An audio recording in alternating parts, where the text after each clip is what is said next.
Welcome to the April 20th meeting of the Folsom Cordova Unified School District Board of Education. Superintendent, will you take the roll, please? Yes. Mr. Clark. Here. Mr. Huey. Here. Ms. Larrett. Here. Ms. Lofthouse. Here. Mr. Reed. Here. All are accounted for. Thank you. All right. The school board will be going into closed session on matters concerning students, including expulsion recommendation case number 2223-2S and expulsion recommendation case number 2223-3S. Employer-employee relations matters, conference with legal counsel regarding litigation, conference with real property negotiators, and personnel matters. But before we go to closed session, I don't see anybody in the audience. Is there anybody online who wants to comment? No. All right. Then the board will be back at 6 p.m. sharp in open session. So we will recess to closed session.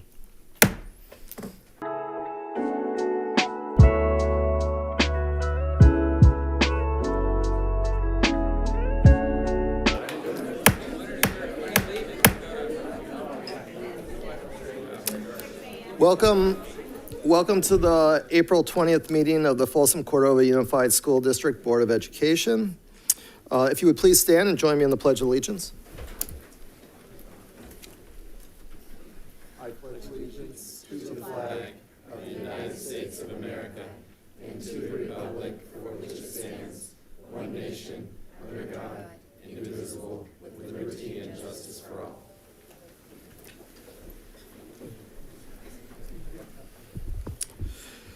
A broadcast and recording is being made at the direction of the board, and the broadcast may capture images and sounds of those attending the meeting. Folsom Cordova Unified School District Board Policy 1313 promotes mutual respect, civility, and orderly conduct among employees, parents, and the public. We will treat staff, parents, and members of the public with respect and expect the same in return. If any member of the public uses obscenities or communicates in a demanding, loud, insulting, and/or demeaning manner, the board will calmly and politely admonish the person to communicate civilly. Public comments during board meetings are an important component of public engagement and transparency. Members of the public will not be permitted to yield their speaking time to another member of the public. We did not receive any written comments by the 3 p.m. deadline today. Per the Brown Act, the board is not allowed to enter into a two-way discussion on any matter not on the agenda. Superintendent, will you take roll? Yes. Ms. Perez. Here. Mr. Srivastava. Here. Mr. Clark. Here. Mr. Huey. Here. Ms. Larrett. Here. Ms. Lofthouse. Here. Mr. Reed. Here. All are accounted for. Thank you. All right, agenda item 5, reporting out of closed session. Superintendent? Yes, we have no action to report out of closed session this evening. All right. Let's see, agenda item 6, adoption of the agenda. Is there a motion? I'll move it. Motion by Mr. Clark. Is there a second? I'll second. Second by Ms. Lofthouse. Superintendent, take the roll. Ms. Perez. Aye. Ms. Srivastava. Aye. Mr. Clark. Aye. Mr. Huey. Aye. Ms. Larrett. Aye. Ms. Lofthouse. Aye. Mr. Reed. Aye. Motion carries 5-0. Thank you. All right, item 7, special presentations. We're going to take things out of order on the students. We will start off with recognizing of winter sports teams and coaches. There may be some Kings fans in the audience who might want to go. So, Superintendent. Yeah, so we're very excited this evening to have our student athletes and our coaches and families joining us to celebrate the accomplishments of our middle school and high school winter sports, basketball, soccer, and wrestling. And as we've been doing after each season of sport, we like to make these recognitions with our board and with our director of athletics. So Mr. Peter Maroon's going to come up and call teams forward, and then we'll be taking pictures with the board at the end. So don't leave after you get your certificates. Welcome, Mr. Maroon. Good afternoon, or good evening, I should say. Dr. Collegian, President Reed, members of the board, colleagues, and distinguished guests, It's my honor to recognize our schools, teams, and individual efforts of outstanding performance for our athletes tonight. Before we do, I wanted to share some information with you.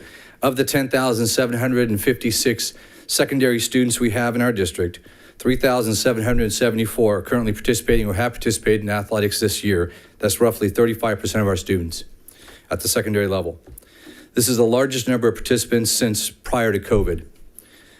Our district athletic program continues to grow and attract more participants. We have added lacrosse to Folsom High, soccer to Sutter and Folsom Middle, and lacrosse to, cross country to Mills and Mitchell Middle School. Across the board, our student athletes are gaining opportunities to compete and excel at the highest level.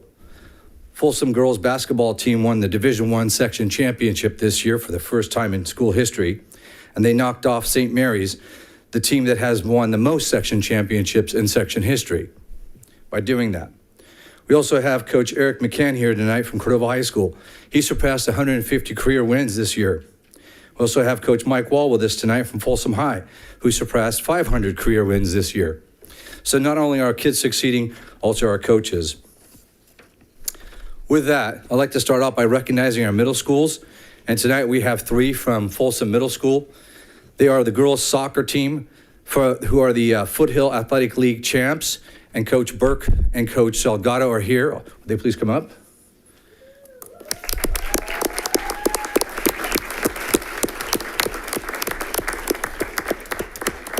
As I mentioned, this was a new sport to their school, and they dominated in the Foothill Athletic League, which is not an easy league to compete in. It's actually one of the toughest middle school leagues in our region.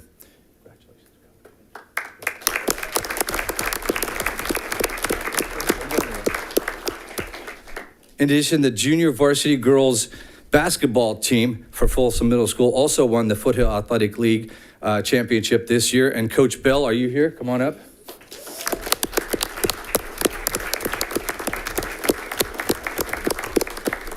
You're going nowhere. In addition, Sutter Middle School's boys basketball team won the Foothill Athletic League championship. And I'm not sure if who's here? Yes, we have a student here representing. That's awesome. Come on up.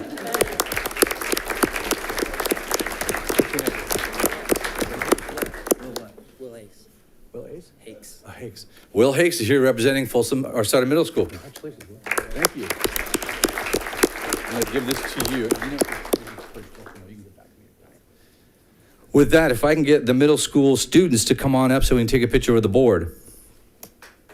Come on up.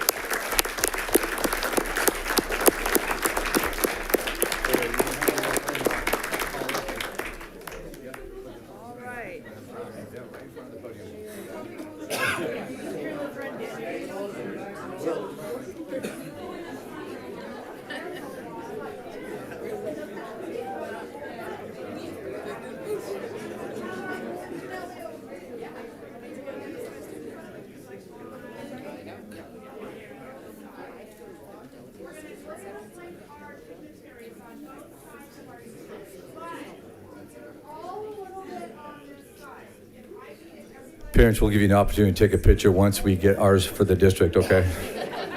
Don't worry, parents, there will be time for pictures. And then this is the challenge, this thing. I know. All right. Let's see, this is the part.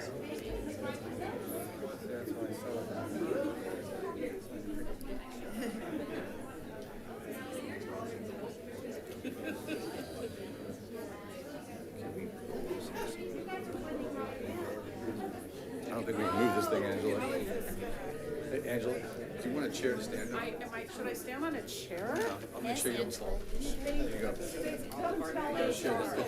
not let them know I'm doing this. All right. Okay, everybody. Right up here, I'm gonna take a couple. 1, 2, 3. 1, 2, 3. All right, fantastic. That was successful. Congratulations. All right. I'm sure, wait a minute, do parents want to take some pictures? Parents, if you want to come up and take some pictures, you're welcome to.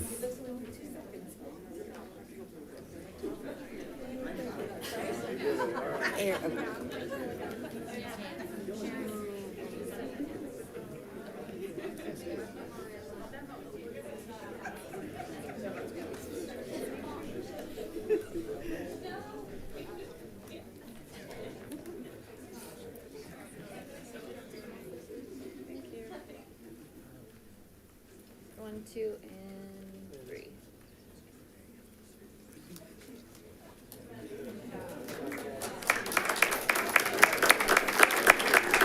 Thank you, Folsom Middle School and Sutter.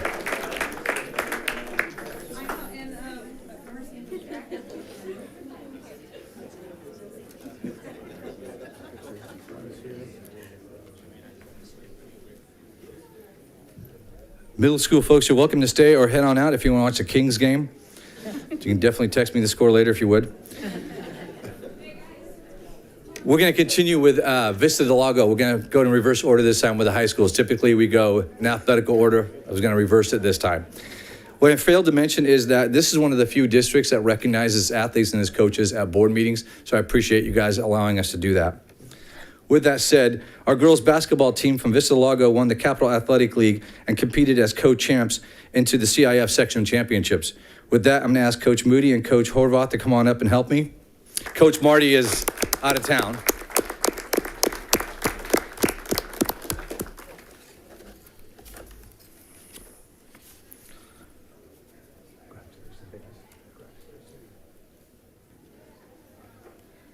In addition, I don't know if, is Frank here, Richmond? Coach Richmond? Oh, come on up, Coach. Our wrestling team from Vista del Lago High School, Capital Athletic League champs for the 11th year in a row. Is that 11 years? Yeah, something like that. Congratulations. There you go. Along with these coaches, we've got about 30 certificates to hand out to athletes. I'm not sure if they're all here, but we're going to definitely call them and recognize them. Frank, I'm going to ask you to call them. Sure. You can go off my list or... Yeah, you want to go off the basketball? Yeah, you want to go off this list right here? Sure. And I'll give them the certificates that way. I want to do this part. Okay. You do this part. All right. Start off right here. With boys basketball? Yep, you got it. For boys basketball, we have Logan Rexford, all league. Boys soccer, Matthew Edge, all league. Aiden Galvin, boys soccer, all league. Joey Leonardi, boys soccer, all league. James Scholl, boys soccer, all league. Garrett Vares, boys soccer, all league. And then for girls basketball. All right, let's do it. For girls basketball, we have Charlize Kai. Alexa Moore. I'll try my best here. Ella Skinaris. All league. And then we have for girls soccer, we have all league Emily Harris, Madison Brossert, Kelsey Fisher, McKenna Graddick, and Taylor Grover. And then for wrestling, all league, we have Dan Lay,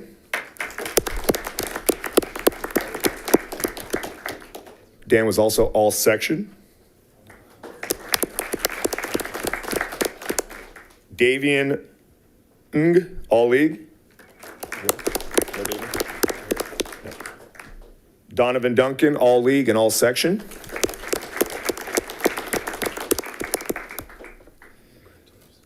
Ilya Gulam, all league. Aaron Vaccaro, all league and all section. Caden Thornburg, all league, all section. Cameron Eisenagel, all league, all section. Caleb Solzer, all league, all section. Josiah Ramos, all league, all section. Michael Ramirez, all league, all section. Dylan Keel, all league, all section. Lorenzo Becerra, all league, all section.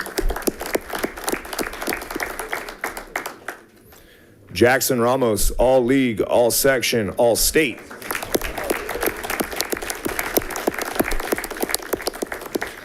And then lastly, we have Evan Glines, all league, all section, all state, finished 4th in the state of California.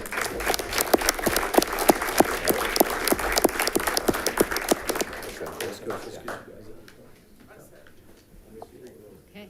All right. Well, yes, everybody, please come on. Anybody from business, come on up. Okay.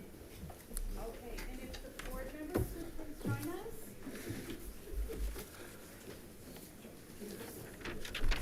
I love it. I'm wondering if we might be able to kind of skip in a little bit and make this just a little bit tighter this way. That would be great. Saw what they did last time. They made me stand on a chair, you guys. Hold on. I would just skip in just a little bit. Maybe I'll be able to get this. Oh, no. Nope. Hold on. Need the chair again? I may. It's gonna happen. All right, Peter. You gonna spot me? Yep. Okay.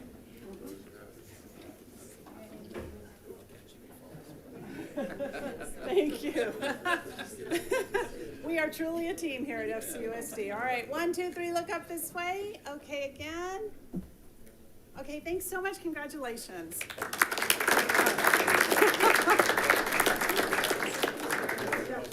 Thank you, Vista. Parents, you want to take pictures? You guys, hang on a second. Do we have parents that want to take pictures? Yep. Hang on. You can buy yourself these pictures. Come on up.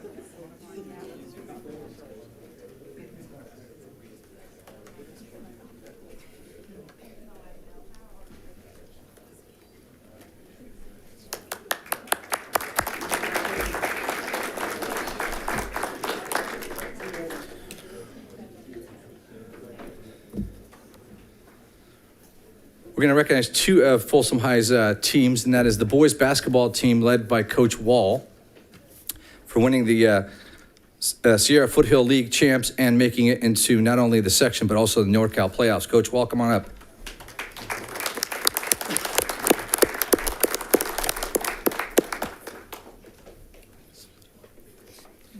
Stay over here, don't go anywhere. As I mentioned, Coach Wall also surpassed 500 wins as a career coach, so that's awesome.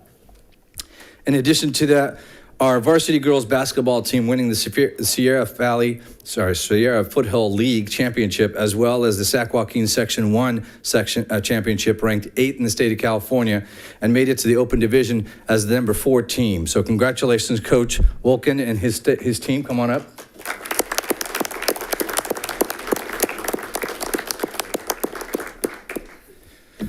We got a lot of kids who are not here tonight, so I apologize, but we're going to go ahead and recognize them as well. And I'm going to ask Coach or JP Peterson, the athletic director, to help me out with all their names.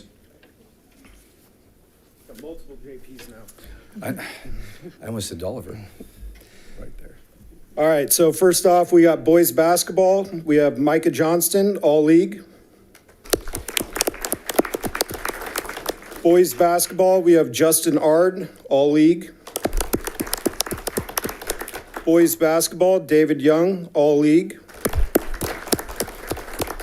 Boys basketball, Mitchell Rollins, second team all league. Boys basketball, CJ Willenborg, second team all league. Boys soccer, Blake Garcia, all league. Boys soccer, Hunter Wexler, all league. Boys soccer, Eric Hersimchuk, second team all league. Boys soccer, Ethan Pham, second team all league. Girls basketball, Charlotte Kleimenhagen, all league. Girls basketball, Ella Urarte, all league. Girls basketball, Sophia Minderman, all league. Girls basketball, Jada Tupo, second team all league. Girls basketball, Cameron Mafua, SFL MVP. Girls soccer, Angelina Kazinik, all league. Girls soccer, Maddie Stroh, all league. Girls soccer, Taylor Vollner, second team all league. Girls soccer, Juliana Sardo, second team All-League. Girls soccer, Ella Hershey, second team All-League. Wrestling, Elias Rivera, All-League and state finalist. Wrestling, Chase Mansky, All-League and state finalist. Wrestling, Ryland Smith, All-League. Wrestling, Dominique Lopez, two-time state finalist. And lastly, we have wrestling, Colin Denny, state finalist.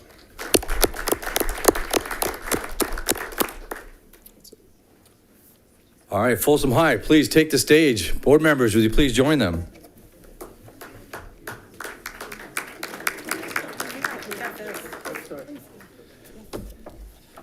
Yeah, why don't you get up there?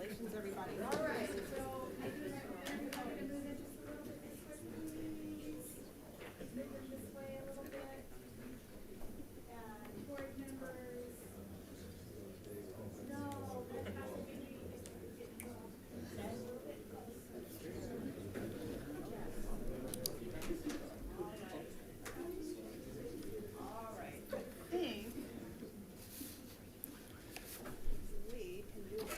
Here, almost. Maybe just a little bit tighter in this way, please. Oh, there you go. All right, fantastic. Okay, everybody. 1, 2, 3, cheese. All right, congratulations. Thank you. Parents.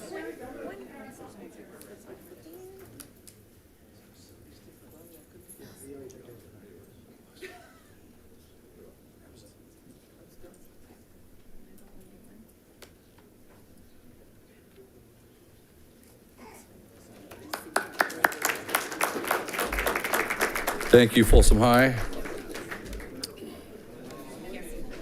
JP, can I give these to you?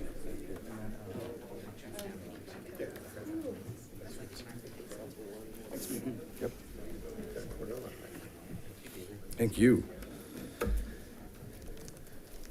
Cordova High School is being recognized for 2 league championships. One of them is for the boys varsity basketball team led by Coach Fletcher. He's here tonight. This is the second one in the last couple of years for Coach Fletcher. So great opportunity for us to share. Great Sacramento League champs. Come on up, Coach.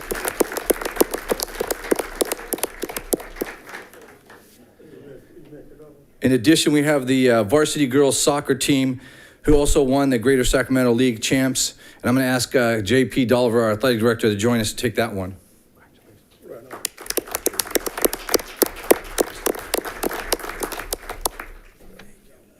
All right, you get to do the duties. You're right here. We're going to recognize the all-league athletes from Cordova High School. I'm going to ask JP to go ahead and call them out. Okay. Okay, we'll start with boys basketball. Lewis Griffin, GSL MVP.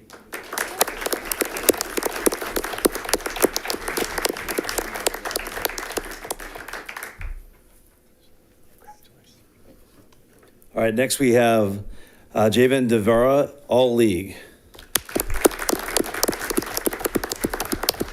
Okay, we'll go on to boys soccer. Giovanni Reyes.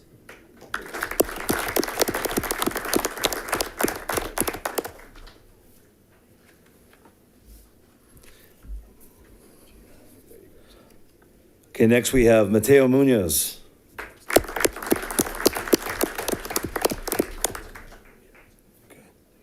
Christian Gonzalez, All League.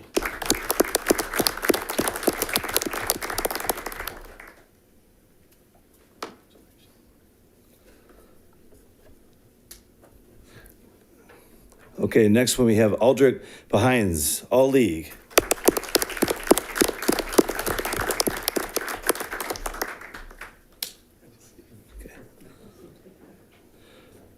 Okay, next one, Defensive Player of the Year, Alejandro Drogare.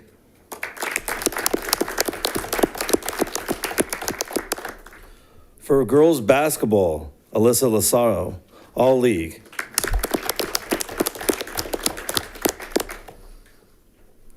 Next, we have Elizabeth Abdullah, All League.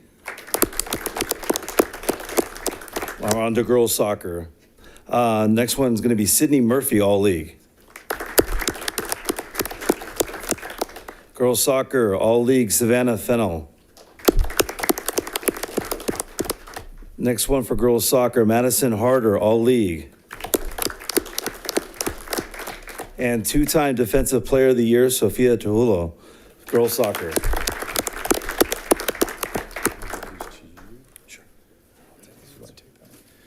All right, Cordova High, I'm going to get you guys in the front there with our school board members. Wonderful.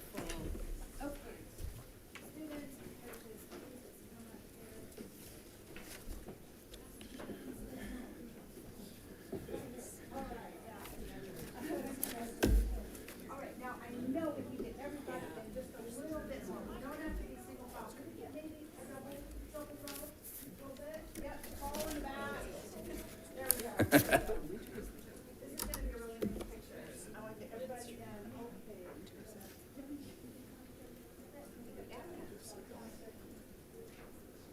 Okay. All right, fantastic. Okay, 1, 2, 3, look at me, please. All right, another one. Like that. All right, that's excellent. Are there any parents who want to take pictures? Any? Come on, Conrad, get some shots of these guys.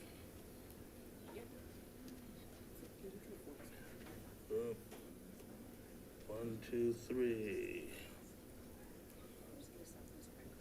1, 2, 3. Look up there. All right.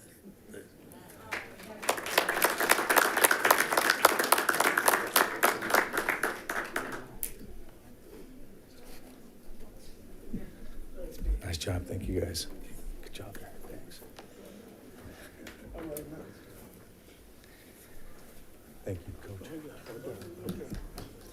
And before I forget, I do need to also recognize a lot of people behind the scenes that are very supportive of our athletic programs. There's our maintenance and grounds crew that do a fantastic job, our transportation department, as well as our facilities department, who put in a lot of time, effort, and energy into it to make sure our kids' facilities are safe and are, the best that we can perform for our kids. So if nothing else, if we give them a round of applause, I'd appreciate it. Thank you, Dr. Kaligan. And a final recognition for the parents that helped their students. Thank you. Yes. All right, so I think that finishes the recognition, and we'll be back up to the FCLA highlights. And actually, this is part 2 of student recognitions, highlighting our English learners throughout the district, our emerging bilingual students. And I want to recognize Elena Cabrera, Director of Categorical Programs, and Kay Malhai, our Coordinator of Testing and Assessment. And they're going to tag team a presentation for us to highlight the journey of our English learners. Good evening, President Board Reed, members of the board, Superintendent Dr. Kaligian, and my esteemed colleagues. It is our pleasure to be here. We do have a quick presentation with some background to introduce some of the programs that we have for our English learners. A commonly used term nowadays, and I think it's appropriate, of course, is emerging bilinguals, because these children do come with the language and do have, as we know, parents being the first teachers, a lot of learning in that first language, and we have the gift and opportunity to expand on that language through their emerging bilingual abilities. So with that, we're going to go ahead and get started. As it was introduced, my partner in presentation, of course, is none other than Kay Malhai. She is our wonderful coordinator of testing and assessment. I have the privilege of working with her, and so we'll get started.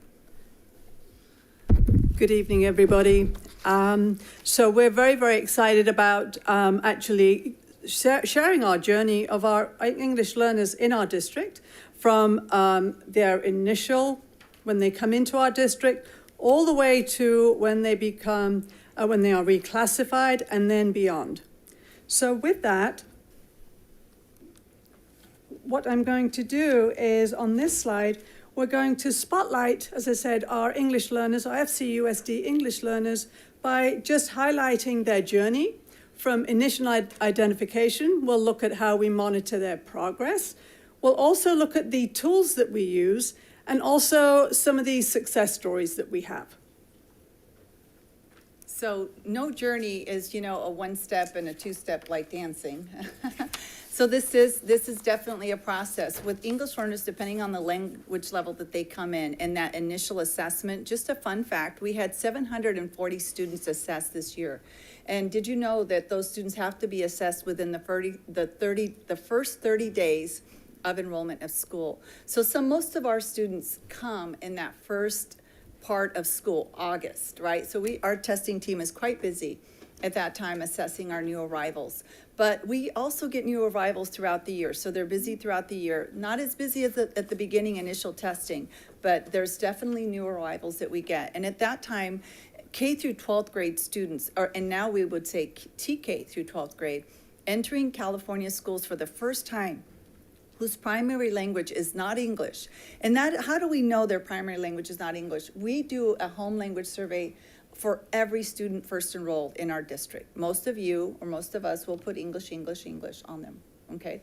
Some of us, like myself, will put maybe Spanish. That's the first language we'll learn to speak. The language our parents speak to us, and the language the parents speak to each other. Those are indicators for us to look further at the child, and that initial assessment is really critical, and it's an important tool for us to know, hey, heads up, we need to do something. Once we determine that that child is indeed an English learner or an emerging bilingual, we then begin the real dig-in work of providing instruction for those students. And did you know that we have about 2,800 English learners who are actively receiving supports and services to develop that emerging bilingual, not just learning math and science, which is pretty darn important, right, in the language arts, but they're also learning an additional subject, which is the language of English, how to read it, how to speak it, how to write it, and how to understand it. That's an active process that takes place until they reclassify. You'll notice there's some arrows going to the next thing. How do we know kids are growing? The next step is that we measure those 2,800 kiddos this year annually. So testing team gets back to work starting in February, and they perform what's called the LPAC summative. It is a state test that provides the measurements for those students. Those students take the test, and there's 4 different levels that they progress through. And in May, I'll be giving more details about our English learners in the process, but right now I wanted we wanted to share the journey that they go to. So students will take the summative assessment. Some will continue to get the instruction. Some of them will take the assessment, continue to get the instruction. You'll notice at the top I put 1 to 5 years. Most English learners, the average historically has been anywhere on the average to as much as 7 years before they're fluent completely. And that's not just the listening and speaking. That is the academic rigor that they have to also master to be reclassified. So you'll see the next layer is reclassification. So in that process, when they get to reclassification, or we call it RFEP, it's our term of endearment. And those students that meet the multiple measures, not only in LPAC, but in CASP and in their performance in the classroom, will become reclassified. So you can see why we get excited about reclassifying students. And did you know we had 344 students reclassified this year? And then lastly, once they're reclassified, if they achieved a high level, once they've achieved a high level, what do we want to do? Make sure they maintain it. And that's where the progress monitoring continues. We have over 1,000 students that we progress monitor, and the expectation from the state is that we do that for 4 years, at least.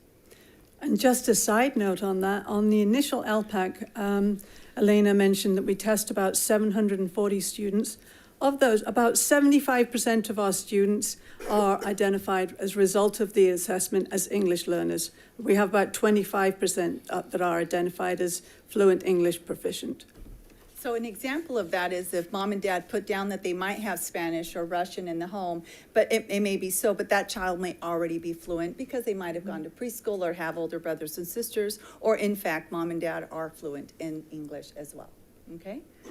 So the next item is a couple of areas to kind of go in deeper into designated and integrated. We have an expectation not only from the state, but the U.S. is we have curriculum that supports that emerging bilingual in our existing adopted core. So when we adopted Benchmark and StudySync, our language arts core, it has both the integrated and designated supports in there. There's also supplemental supports. We know that in addition to having English learners or emerging bilinguals, some of our students really have come in here as what we call very newcomers. Maybe they're refugees and really haven't had any of the language, or maybe our alphabet is different than theirs. There's cultural differences. So sometimes we reach to what we call supplemental programs. Those listed above there, like Hello, Lexia English, Inside an Edge, are some of the supplemental programs that you'll see materials and supports to extend the learning in the classroom. And then you'll see that in the content area, like the science and the math and the electives and all of those classes, that in the core subjects, our teachers receive training. You might have heard things like GLAD and other services and supports where we provide training for our teachers. And in addition, you've heard of bilingual aids that also provide the additional embedded supports in those classrooms. Lastly, with emerging bilinguals, our English learners, it's really important, and it's a key component to have the engagement, the cultural and equitable connections, not only to the learning, but in the classrooms in the school, so that they see themselves and also learn about ourselves, our culture, our school, our expectations. We involve the parents. It's an important feature. It's a critical piece to involve parents. So we learn from them and they learn from us, and together we work to support that student achievement. You know that part of the engagement we've provided in past years has been Saturday language programs to maintain and sustain that emerging bilingual opportunity. And then lastly, we continue to provide an exchange of information and input with our parent summits. So where do we get the data to identify students who qualify for reclassification? Well, we have a data platform called Illuminate, and that's where all of our data regarding our students, whether it's LPAC, CASP, any internal assessments that we have, they're all housed in there. And we created, in collaboration with Categorical, we used Illuminate to create two tools. The first tool, this tool is a reclassification tool. On the left-hand side, the data, as it populates, we set up the parameters, the data populates into that form, and teachers can add notes electronically directly into the system. In addition, we can also generate electronic signatures.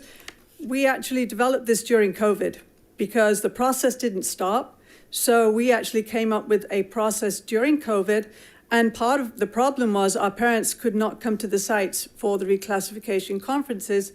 So we actually contacted the state, and they confirmed that we could have electronic signatures. So that's where this idea all came from. And then once we have all that information, just a side note, we also pull in attendance, because when you have the parent coming in for a reclassification conference, we do want to focus on attendance and just tell, because that's part of the student success. So we pull that as information only. On the right-hand side is the letter that is generated, again, in Illuminate. We created this in collaboration with Categorical. They provided the parameters. We uploaded that letter. And for all of our students who are reclassified, this letter will generate automatically at our site level. They print it. They have their conferences. They can generate all of the signatures that they need, and then it's sent up to Categorical. So this has been a game changer for us, because the data comes in automatically. It goes directly to our sites. We at the district office, we will know exactly where our sites are in terms of the process for reclassification in our offices. So you've heard a couple of things. You've heard testing department, you've heard Illuminate, you've heard Categorical, but I'll tell you where the real work is in that classroom with that student and that teacher, the principals involved in overseeing and ensuring that these pieces are also connected through compliance. But a really key ingredient is that parent connection. We communicate the student progress with the parent annually, and before a child is reclassified, the parent is involved in what's called a consultation. So we truly do mean it does take a village. Emerging bilinguals is a process of learning. It's a process of engagement. It's a process of assessment, and it's a process of monitoring. So we have some testimonials here that have been shared by some of our sites, and one is like our Bulldogs, who are supported by the English language team made up of teachers, counselors, and district staff, work hard day after day to academically and socially academically and socially successful, excuse me. Their success is shown in their grades, their club and athletic participation, their smiles and positive attitude. I think there's lots of things that stick out there for me, but you know that when you can see a child or student of any grade level participate fully in our school program, that to me is success, and that nothing should be holding them back. Another comment here is we are truly proud of our Longhorns and their proud work. These are comments made of our reclassified students. You probably see some familiar faces. These are some of our students this year. And our Marauders are all happy and content with their strong progress, and they're grateful to their teachers, aides, all staff and family members who have supported them and believed in them over the years on their journey to reclassification as fluent English proficient. And a side note, so we have testimonials from Folsom High School, we have Mangini, and we have Mitchell.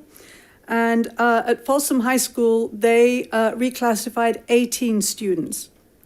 At Mangini, we had 20 students were reclassified at that site, basically meeting the requirements for reclassification. And Marauders were at 47. And we have some very, very impressive numbers when we look at all of the sites. So we had a big jump in reclassification for two obvious reasons. People are really trying to focus. We had some interruptions in testing, but more importantly, when students returned, there was, an effort put forward. We're still continuing. For us, the reclassifications the numbers are really important. But what's really more important is progress, and we have to remember that progress of the LPAC is in 4 layers, and it's only until you get a 4 that you're reclassified. So when someone's a 1 and they go to 2, that's a celebration. When someone's a 2 and goes to 3, progress. It's really critical because that emergence is really, it has to be deep, not just surface. And so a lot of things, as you saw in the testing, it's not just one thing that's being looked at. So I guess our big message here is when we look at students, that there's a lot going on, as we all know. We wanted to highlight or daylight those sort of things.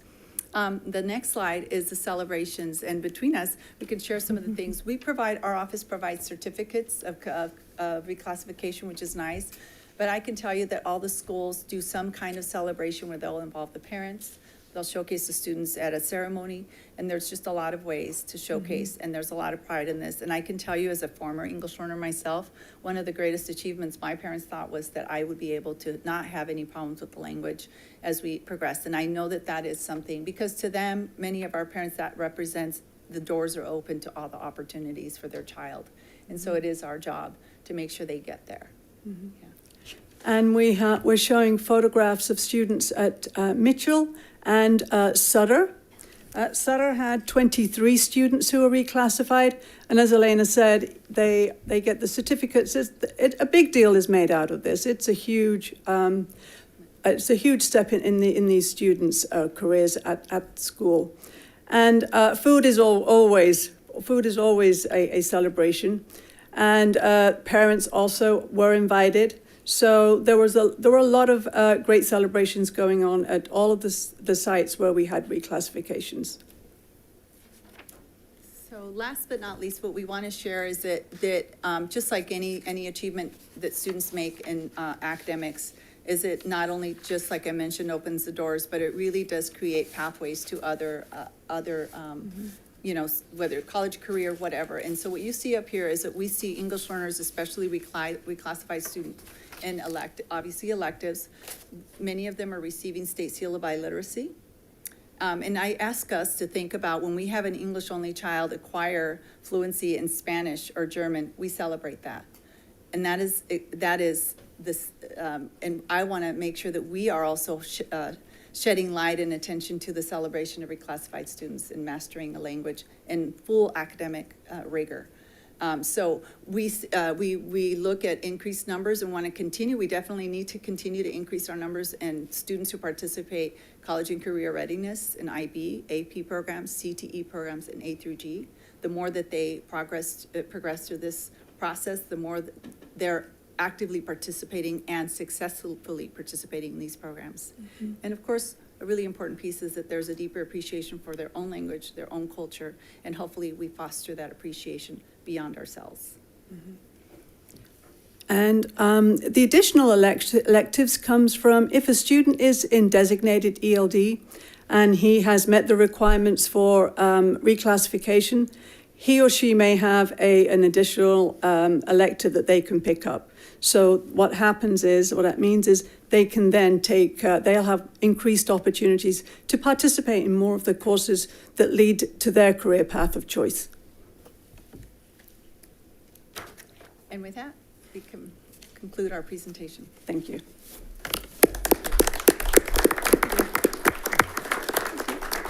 Board Member Lorette? I was just wondering if we can get invitations when they have the celebrations, because I would love to attend those. So Absolutely. that would be great, yeah. And then also maybe renew the request to maybe have those reclassified students come to the board meeting so that we can recognize them here. That's a great idea. Well, Yeah, yes. great, thank you.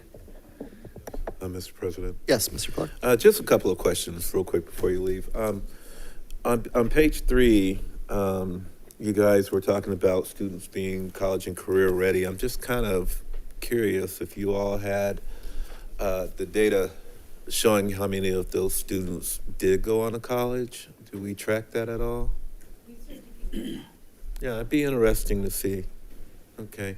And then actually on page 4, and that goes about Saturday school. I know that you all have it at Rancho Cordova Elementary. How does that compare to a dual immersion program, if at all?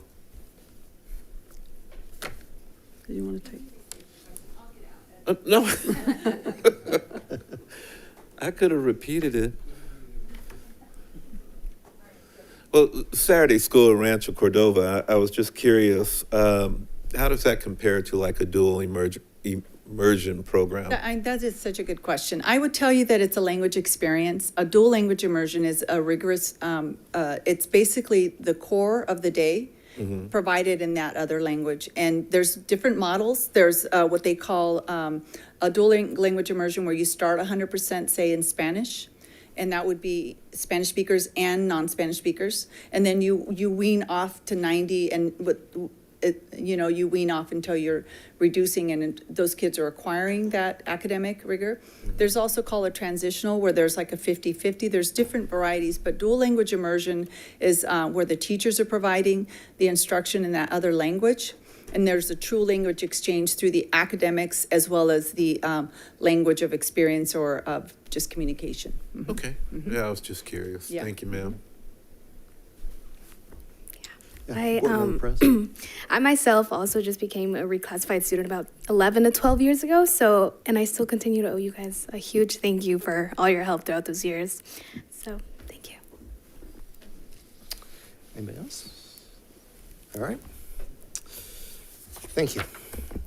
And I see we have no staff presentation for tonight. That will take us to agenda item 8, public comment.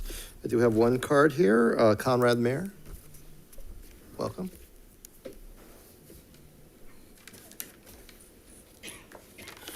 Good evening, board members and president, superintendent, all these people that are here this night that we could be all home and watching our Kings. I just wanted to come to give a few thanks, and one being to also Mr. Assistant Superintendent Jim Huber, who took what seemed to be a mess and made it something fresh, and hopefully will take this organization that you guys are questioning me on, make it one of the best. And what I'm talking about is recognizing student athletes, just like you've done this evening. I think on our end of the district, I think we need a reboot of the importance of those. And so with this mess that you helped clean up and clear the way, hopefully we can start doing that. I also want to thank the 2 lady board members. This week I got asked to be a endorsement to a young man that's looking to take your positions. And just the effort, not the effort, but the passion that he had in doing a better job, or at least as good a job, was just refreshing. I'm sad that we're going to be losing one of our VPs. She grew up in the trenches. Our kids love her. Families love her, and she's going to be leaving us. And I hope that we can get someone as good, if not, to replace her. And I think somebody talked about landscaping, and I will say, yes, we at Cordova High have one of the best looking campuses in the Sacramento area, and that's due to our landscaping technicians. It saddens me that these guys, their break rooms are basically a tin shed, that they have to stuff towels and spray foam insulation to stay warm, and open up widely with 5 or 6 different fans to stay cool in the summer. We have to be able to do better than that for those guys, those 2 guys that man our campus and keep it beautiful. So with that, I will leave you with thanks again, young folks. We need to keep hearing you. Mr. Huber, thank you. And for all of you, thanks as well. Good evening. Thank you. Are there any other public comments? How about online? Yes, we have one, screen name FCEA. FCEA, welcome. Hi, Anybody? my name is Debbie Krikorian. Good evening, Dr. Clegan, President Reed, and trustees. I have had the privilege of spending 25 of my 32 years in education with Folsom Cordova Unified School District. And I call this a privilege. Throughout most of my tenure in the district, all employees have had one goal: educating all students with rigor and kindness. The school board, district, union, parents, and community members have created a village in which to support one another. Even through the most challenging times, we have come together to fight for our students' right to receive the best education possible. I am saddened that recent outside forces are placing the current challenges facing education squarely on the back of our teachers. A local political organization recently hosted a forum titled Take Back California Education, led by politician Lance Christensen. Our district has always supported the diversity of political beliefs, and now Mr. Christensen wants to bring trustees to all local school boards that make partisan politics an agenda. He claims the union is one of the main problems of education. That couldn't be farther from the truth. Our local and state union have worked hard to reduce class sizes in elementary schools, institute class caps in secondary schools, ensure equity for all students to maximize learning, demand safety at the site and in the classroom, and competitive compensation to attract and retain quality educators, build community schools, improve career technical education, and much more. Parents in our district have helped teachers in the classroom by donating food for students without, fundraising and outdoor education and school enrichment programs, and supporting students in small group settings and specialized lessons, making copies of class materials, collaborating with educators to make sure their child is successful, and the list goes on and on. Our students need a community of support where educators and parents work together so they receive the best possible education. Students do not need outside political agendas to divide our community, especially now. There is so much work to do, and we need to work together to solve the challenges students face. Trustees who attend partisan meetings targeting the union, made up of 90% plus of FCUSD teachers as a main problem for education, are not helping to build bridges of trust, rather walls of distrust. Is lack of trust and respect contributing to FCUSD losing over 160 teachers in the past 2 years? Instead of finding sources who want to cause division, we need to build trust by bringing trustees, educators, parents, and community members together to work collaboratively to meet our LCAP goals. And then our students will continue to have the best opportunity for success. Thank you. Thank you. Any others? Okay. That takes us to agenda item 9, reports of district organizations. We'll start with the Student Advisory Board. Thank you. We had our second to last SAB meeting on April 12th, and we are hard at work on finishing the year strong. We just want to invite everyone to come out to our first ever district-wide international night on Wednesday, April 26th from 6 to 8 p.m. at Cordova High School. We are so excited to have such a great lineup of performances ranging from elementary to high school, and they're representative of the diversity of our schools. And there'll also be a variety of informative cultural booths and some amazing food trucks. And then we also just wanted to remind all Folsom Cordova secondary students that next week we will be hosting our very first district-wide student board member election.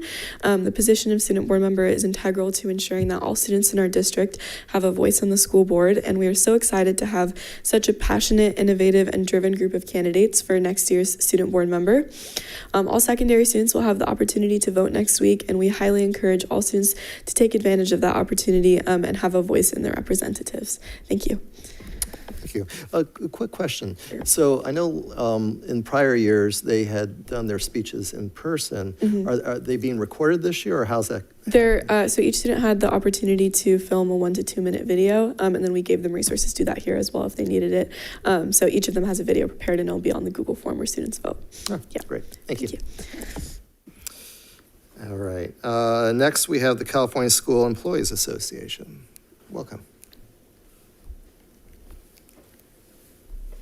Good evening. Try and make this short so we can watch Kings. First of all, I'd like to congratulate the 4 employees, classified employees that received County Classified Employees of the Year. Daniel Erickson, Amber Demas, Terry Douglas, and Carrie Whittle. That's pretty good for our staff, and we hope they go further.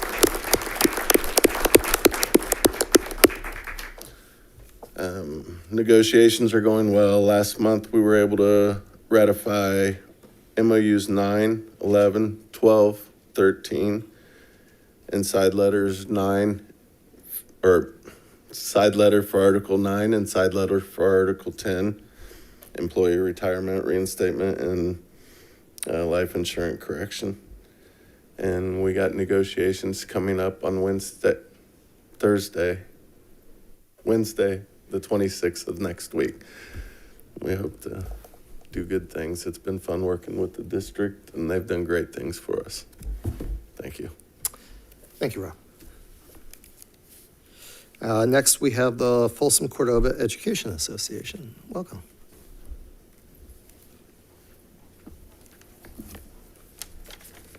Good evening.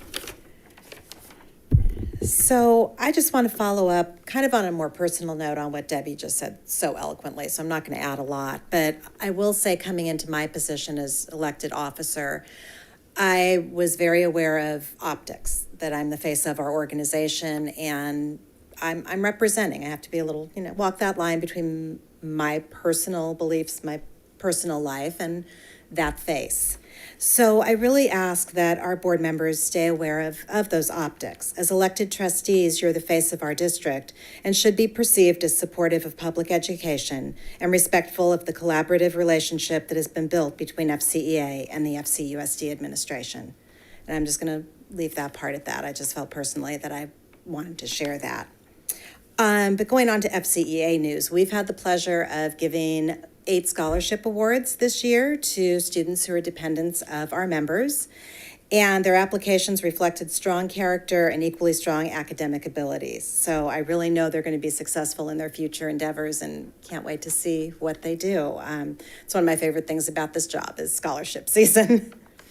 And also, the last time that we met, we had not completed our elections yet. So I do want to let you know that we completed our exec board elections just before spring break. And our newly elected officers are Jeanette Sansenbach for president, Stacy Albay, secretary. She's officially now because she had just been appointed to fill the position this year.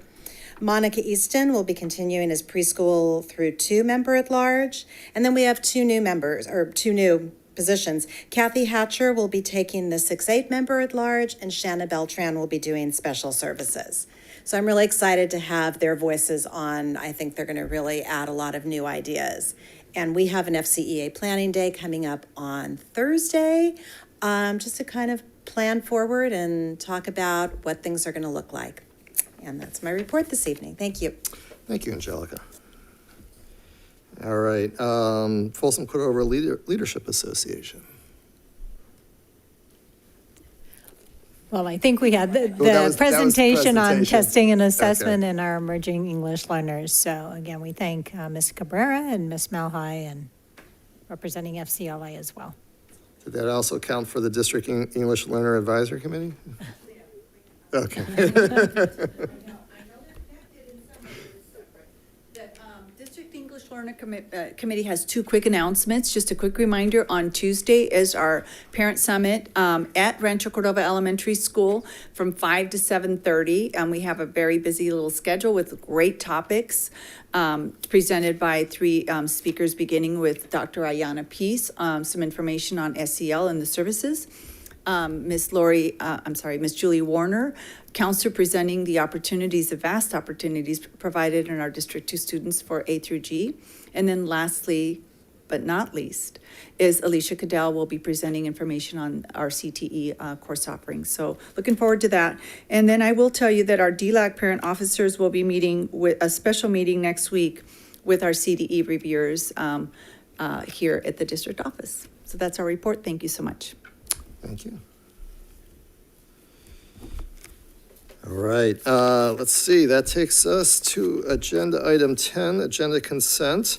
And I have been asked that we pull items H, I, J, and O. So is there a motion to approve the agenda consent with the exception of those 4 items? Mr. President, I'll move to approve the agenda consent with those items pulled. All right, motion by Board Member Clark. Is there a second? Second. Second by Board Member Hui. Superintendent? Ms. Perez? Aye. Ms. Srivastav? Aye. Mr. Clark? Aye. Mr. Hui? Aye. Ms. Larrett? Aye. Ms. Lofthouse? Aye. Mr. Reed? Aye. Motion carries 5-0. Thank you. All right, so we'll take these one at a time. The first is item H. Superintendent? Yes, this item is actually an opportunity for us to go out to bid on a restroom building to add to Cordova High School, and we'll entertain any questions about the purchase and installation using the Merced River contract. Mr. President? Yes, Mr. Clark. Yeah, just out of curiosity, the timeline of which that will be completed, and do you foresee any delay in equipment being delivered? Just kind Well, of curious I on checked that. with Mr. Washburn, and I'll have him come to the podium just in case you have more questions. But end of November is what he is projecting the timeline. Typically, it takes about 12 months once we put that request in, and we're accounting for delays if those happen, because they've been kind of common across business sectors. So anything to add, Mr. Washburn? Yeah, typically when we have requests or we do portable manufacturers, we get our queue, we get in the queue and get in line, and then we get the contracts in place. Typically it takes usually about a year now because of production delays and that. So we started it, we got the request, we started in January, hoping to have it in November, which is be actually less than a year, provided everything goes into place. Timelines are starting to improve a little bit on some of the production delays we've seen in the past on materials and supplies and labor. So we're pretty hopeful the end of November we'll have that in place, and I've notified the school site, and they're aware of that. They knew it wouldn't be in by the start of the school year, but they're just excited to have it come in during the school year. Okay, and that November date is factoring in the possibilities of supplies coming in late, correct? That's my understanding. With our portable manufacturer, we talked with them today, and they're pretty confident on providing that timeline. Okay. So. And will that impede on any other students in that area? I mean, going to class or anything, will it? No, we will fence that area off. We frequently, not frequently, but occasionally we do have projects with children on site, students on site. So they'll be fenced off. All contractors will be adequately fingerprinted, and so safety precautions in place. Sites are pretty used to that, especially where we've done a lot of construction. In Cordova High, we work closely with the staff on that as well. And that'll be a pretty much open area. My concern is that we run the chance of vandalism. Is there any possibility of having like cameras out there just for security reasons? There are cameras already out there. We will be monitoring them, and we'll let them, be aware of the possibility of vandalism like any other project. We've done a lot of construction out there with, pretty good success. Obviously, you never know what's going to happen, unforeseen conditions, but we'll take all the precautions that we can. Okay, that's all I had. Thank you. Any other board members? All right. Is there a motion to approve item H? I'll motion. Motion I'll by second. Board Member Lorette, second by Board Member Perez. Superintendent. Yes, Ms. Perez? Aye. Mr. Yvasta? Aye. Mr. Clark? Aye. Mr. Hui? Aye. Ms. Larrett? Aye. Ms. Lofthouse? Aye. Mr. Reed? Aye. Motion carries 5-0. Thank you. The next two items, we'll take one at a time. We did pull them off the agenda for the benefit of the student board members, as in the past they've abstained on these items. They are not for any discussion, just a vote. So the first one will be item I. Is there a motion? I'll move that. Motion by Board Member Clark. Is there a second? I'll second. A second by Board Member Lorette. Superintendent. Ms. Perez? Aye. And I think you're going to abstain. Oh, sorry, I abstained. That's okay. Ms. Srivastava? Abstain. Mr. Clark? Aye. Mr. Hui? Aye. Ms. Larrett? Aye. Ms. Lofthouse? Aye. Mr. Reed? Aye. Motion carries 5-0 with 2 abstentions. Thank you. All right. And next item is J. Is there a motion? I'll motion. A motion by Board Member Lofthouse. Is there a second? I'll second. Second by Board Member Clark. Superintendent. Ms. Perez? Abstain. Ms. Srivastava? Abstain. Mr. Clark? Aye. Mr. Hui? Aye. Ms. Larrett? Aye. Ms. Lofthouse? Aye. Mr. Reed? Aye. Motion carries 5-0, 2 abstentions. Thank you. And next item is item O. Superintendent. Yes, on this item, is a resolution for release non-reelected probationary certificated employees, and I would like to recommend that we remove one of the employee numbers and let the records reflect that we will remove employee number 617107, and the other number will remain. So with the board's action, that's what we are recommending in the change in this item. Okay, any questions? All right, is there a motion? I'll move. Motion by Board Member Hui. Is there a second? I'll second. Second by Board Member Lorette. Superintendent. Yes, Ms. Perez? Aye. Ms. Srivastava? Aye. Mr. Clark? Aye. Mr. Hui? Aye. Ms. Larrett? Aye. Ms. Lofthouse? Aye. Mr. Reed? Aye. Motion carries 5-0. Thank you. And I understand we have introductions tonight.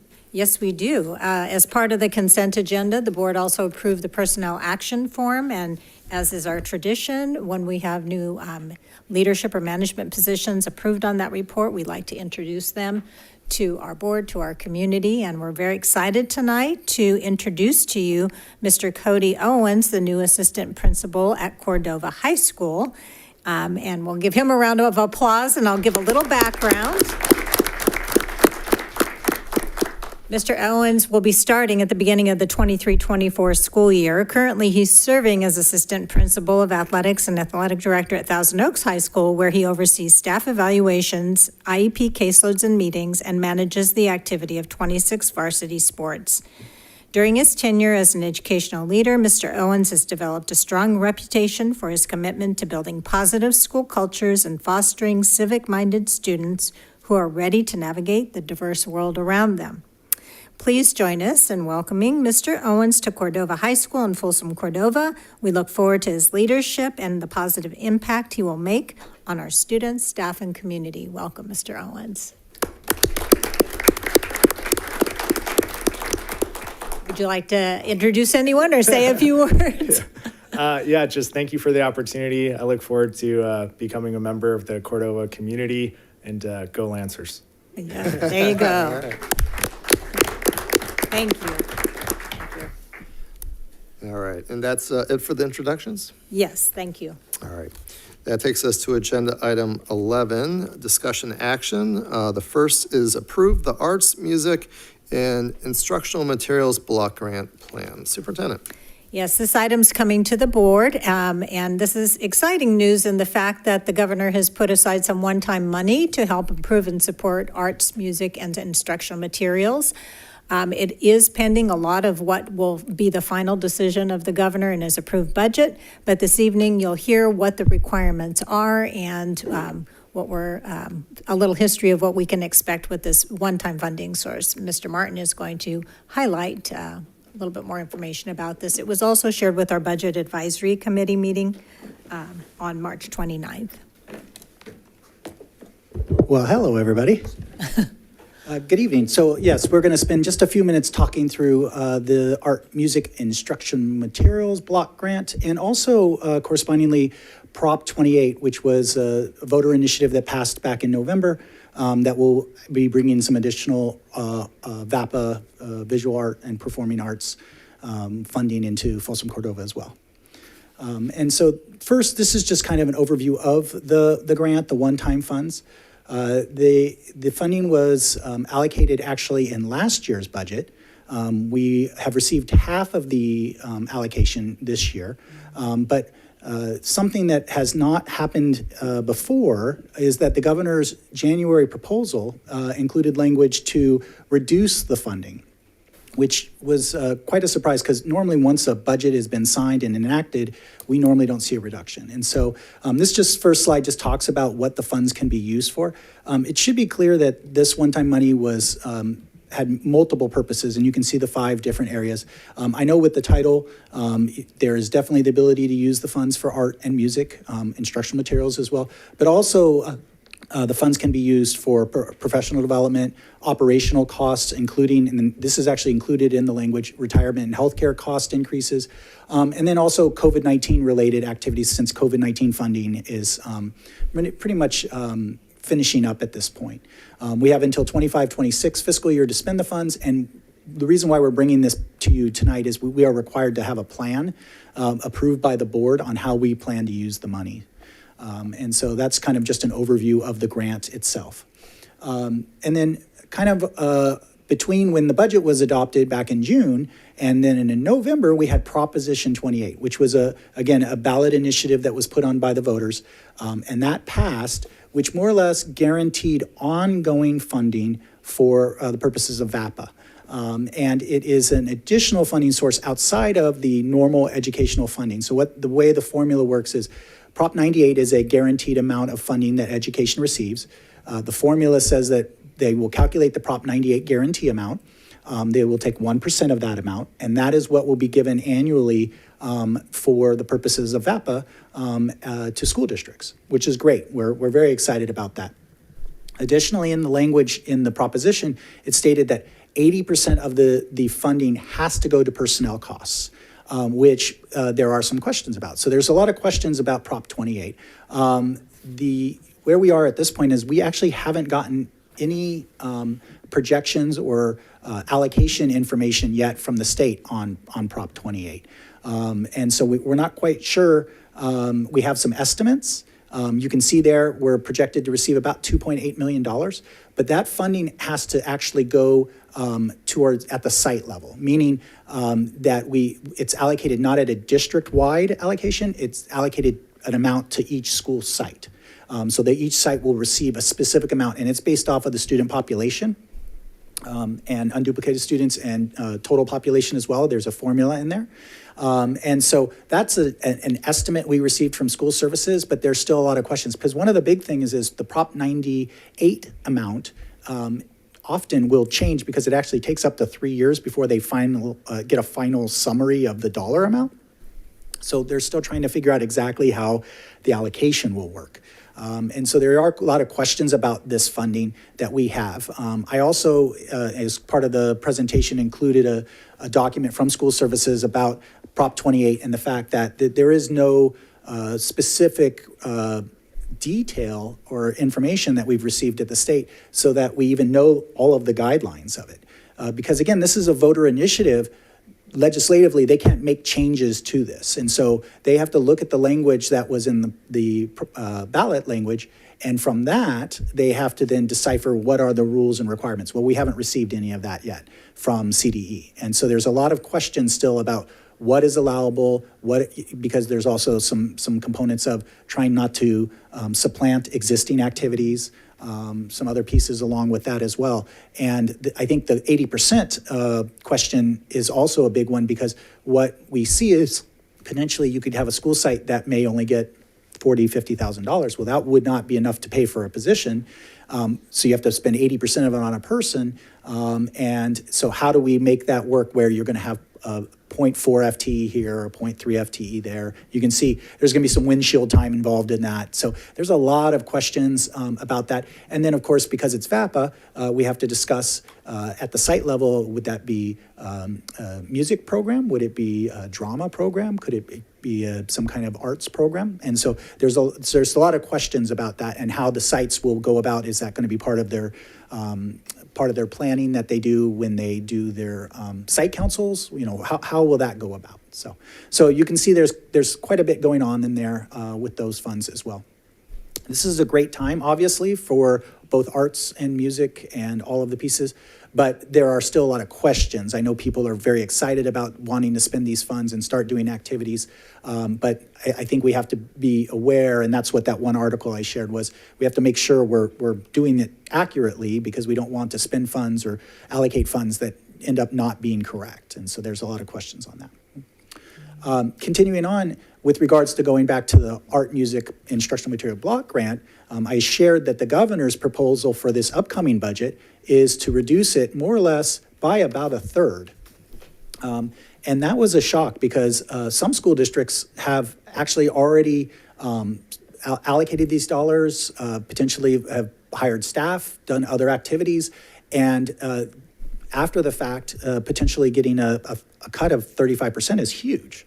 And we were not as aggressive with the funds. We had not come with the plan. We had not built that out, because I won't lie, I heard that there were some questions about some of these funds. Often with the budget, because a budget that passes in June, we don't actually even get the details till November, December. And so that's why we are where we're at, because, and fortunately for us, we hadn't moved on using these funds and specifically allocating, because when the governor came in January, he's making a recommendation of a reduction. And he has shared, I've spoken to folks at the Department of Finance, they have shared that the reason for that reduction is because the governor does see that Prop 28 is an ongoing funding source, and so he's seen that as kind of a replacement for kind of the art and music component portion of the funding potentially that came from the block grant. But of course, if you've already spent the funds, that's not going to work for you, because you can't spend the Prop 28 funds on the same things you can with this funding pot, as we just talked about. You can see for Folsom Cordova, we were projecting about $12.5 million. That would lower to about $8 million. And then also our charter school, because tonight you will also be approving this plan for not only the district, but also the charter school. They receive their own allocation of these funds. The California Department of Education has stopped the second payment of funding, so we've only received half of our projected allocation. And so we are at this point, they are recommending to hold until they know the budget situation with the governor. I think this is uncharted waters. We've not seen this before. We've seen other ways of reallocating funding in an ongoing manner, but with one-time dollars, normally we've never seen a reduction after the budget has been enacted.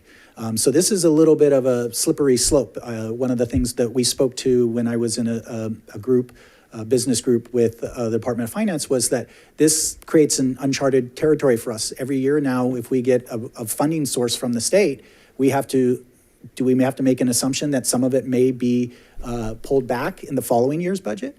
That opens as an accountant, the responsibility is to ensure that we don't go upside down. And so now you have to question, should we hold on to the money longer? Should we reserve some of the money? Can we trust that the funding that we're going to receive is what we will actually receive? And that's not a good thing.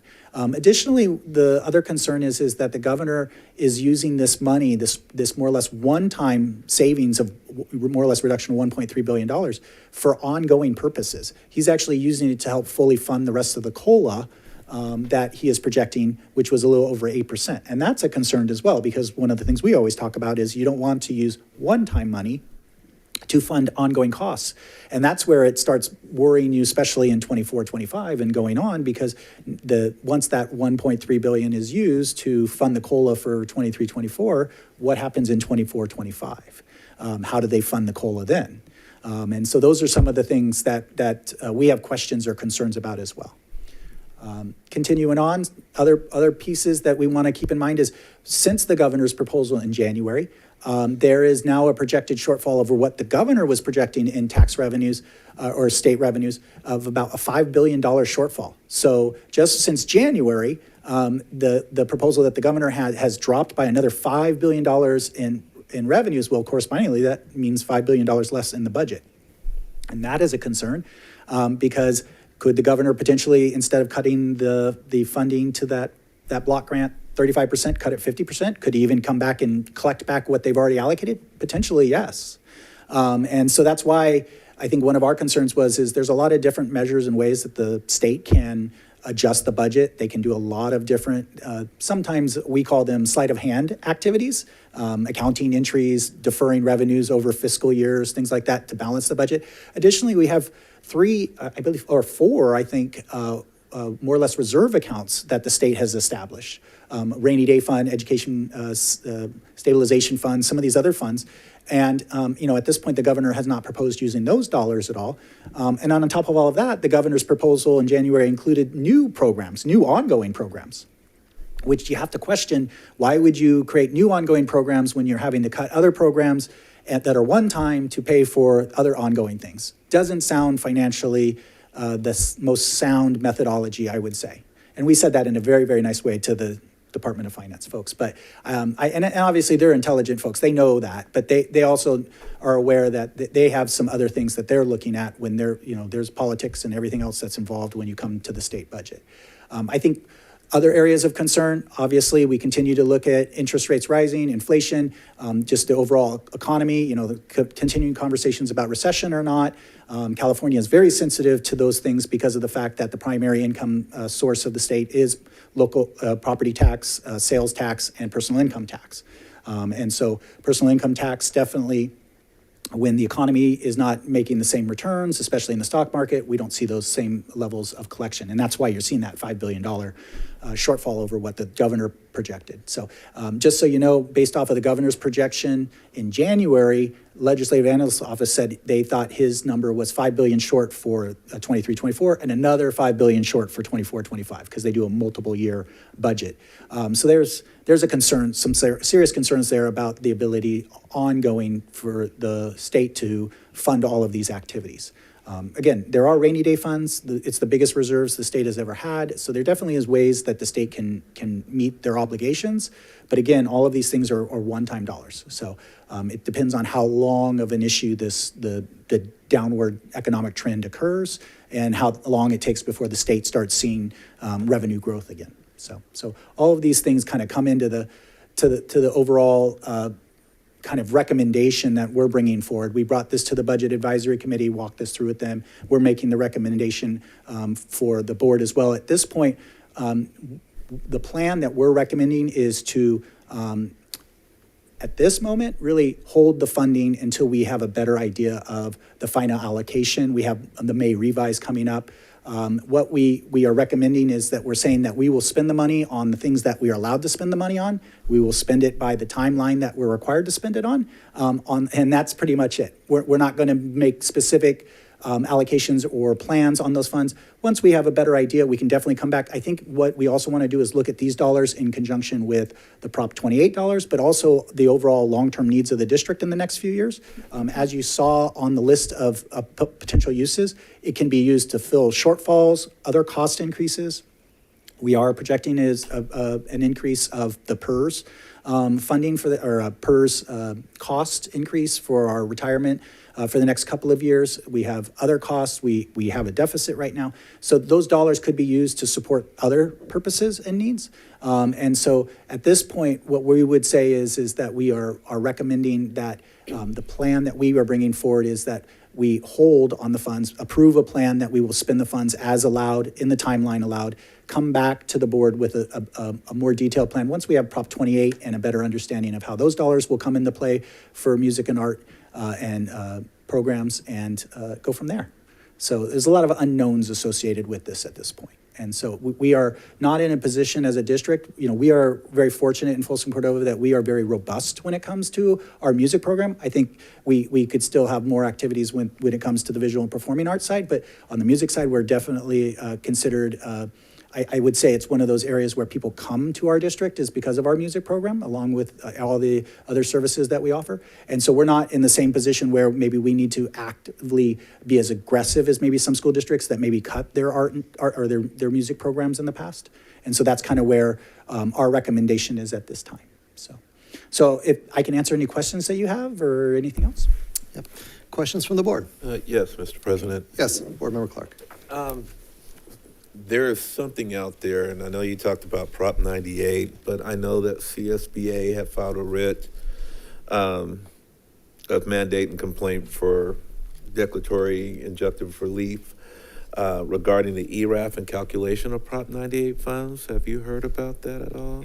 I very lightly, I will be honest. So the ERAF is $2 billion. Yeah, thing. it's how taxes are allocated between the state component and what goes to local tax allocations to like cities and counties. Okay. I couldn't speak to it at a knowledgeable enough level to say, for us as a district, normally we don't have an impact if our local property taxes move or adjust upward or downward, because the amount we get from the state or through our primary funding source, the LCFF funding, is greater than that tax rate. And so the state covers the difference. I think one of the concerns that is happening there is if those taxes are allocated differently, then the state has to either pick up more or less of those dollars. And that's a concern because then there's less dollars to go around to other activities.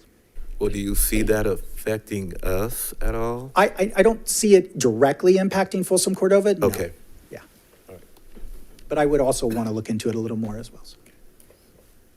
Other board members? I do. Okay. Board Member Laura?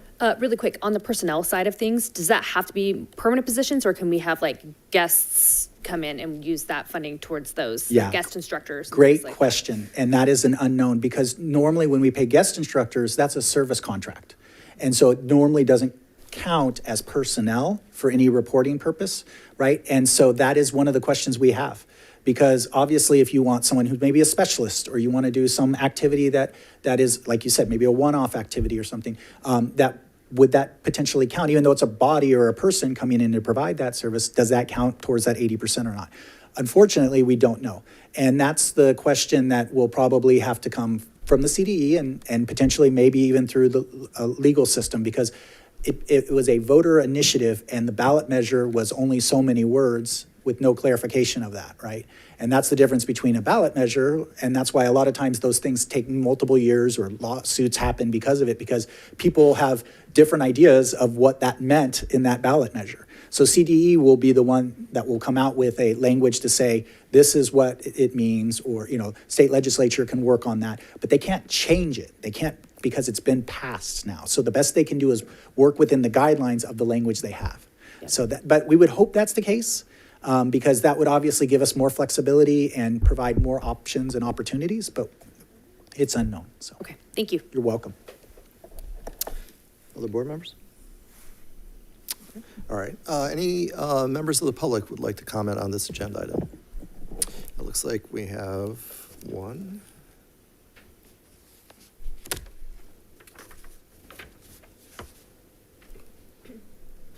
All right. Let's see, Sims, or the other way around, Kevin Sims, I'm guessing. Okay. Hello. President Reed, Dr. Clegian, board members, public, Mr. Huber, Dr. Huber, sorry.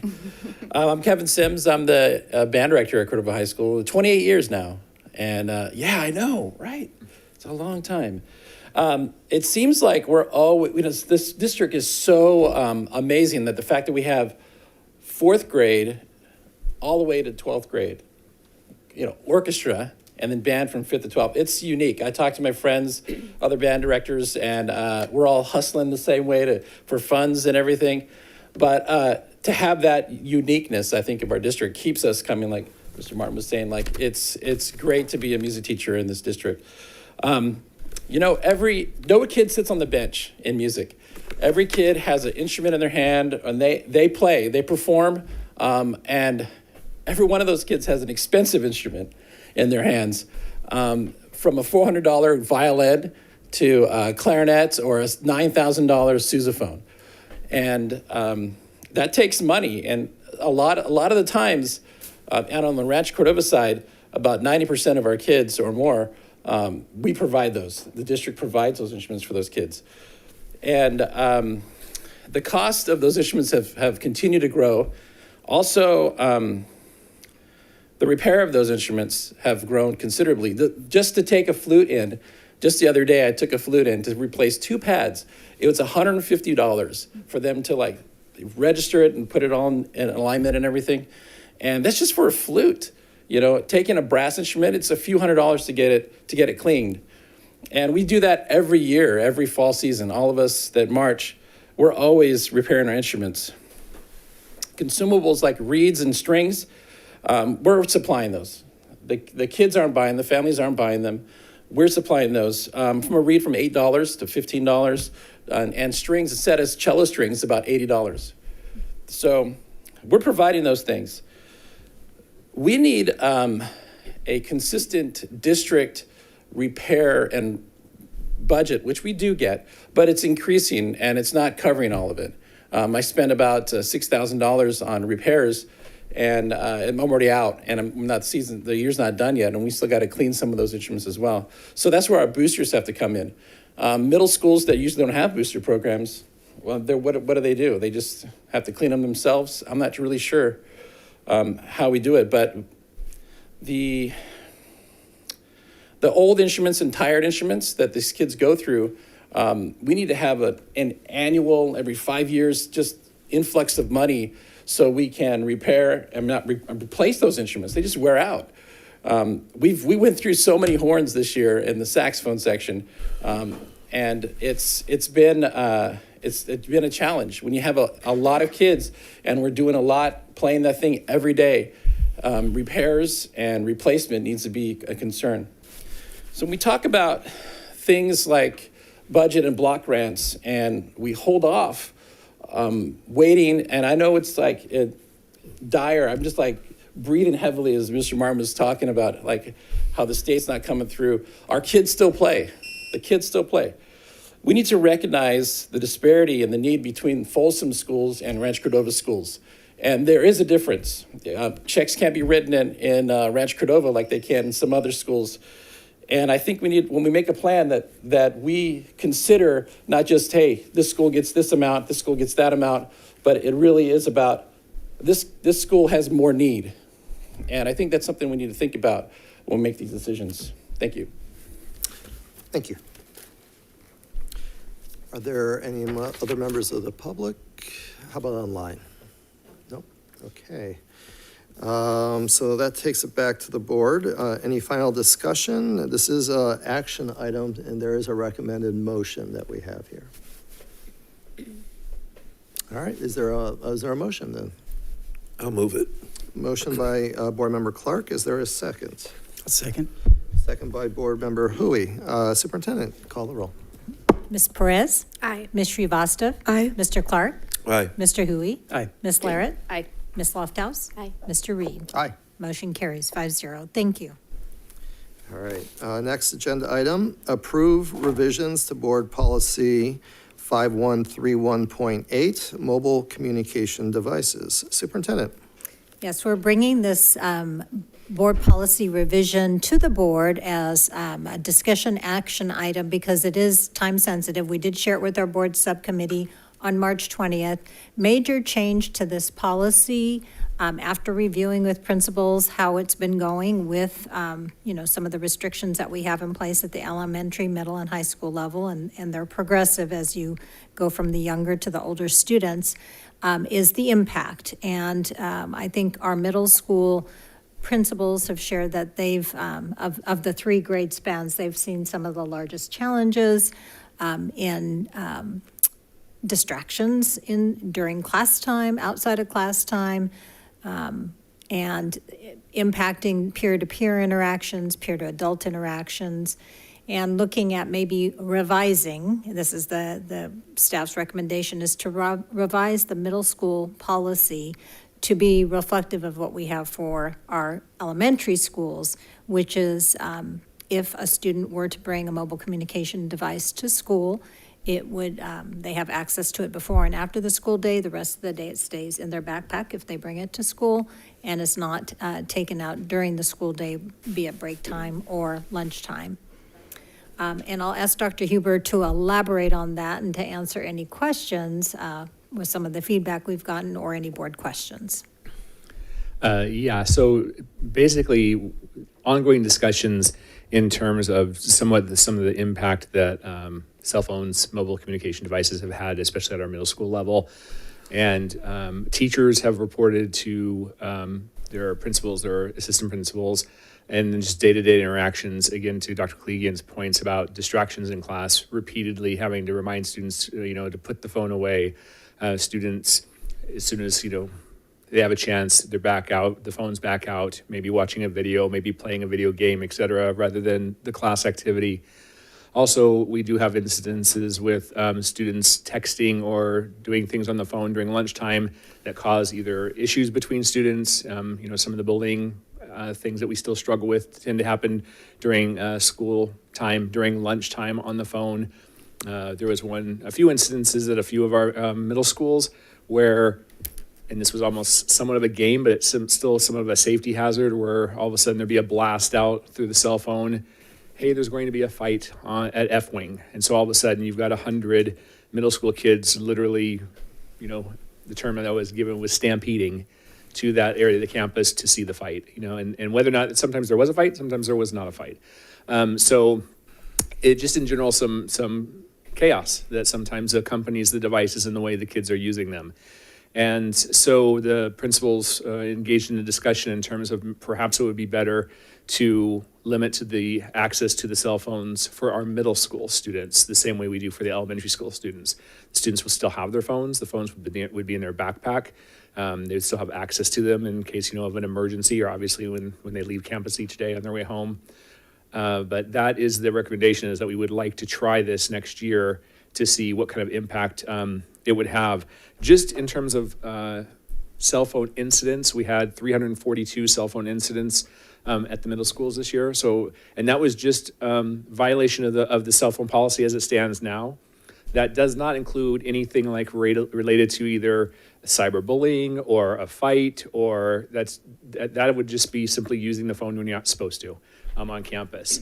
And so we're going to see what the impact would be if this is approved tonight, obviously, in terms of if we limit it, what impact that might have on student engagement during class time, student focus during class time, as well as some engagement during non-class time, but peer-to-peer. We have had some reports. We've talked to a few other schools that have limited cell phones, and while it's a transition period and we expect it to be somewhat rough the very first couple months into next year, the schools we've talked to have talked about higher student engagement on their campuses.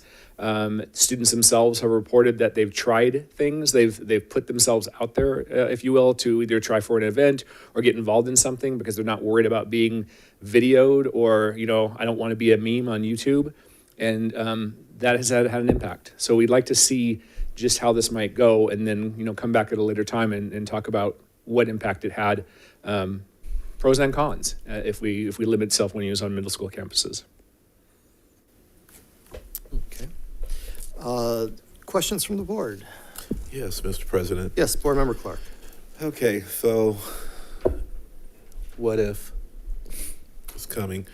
A student needs to use the phone, maybe to call mom at home. What do?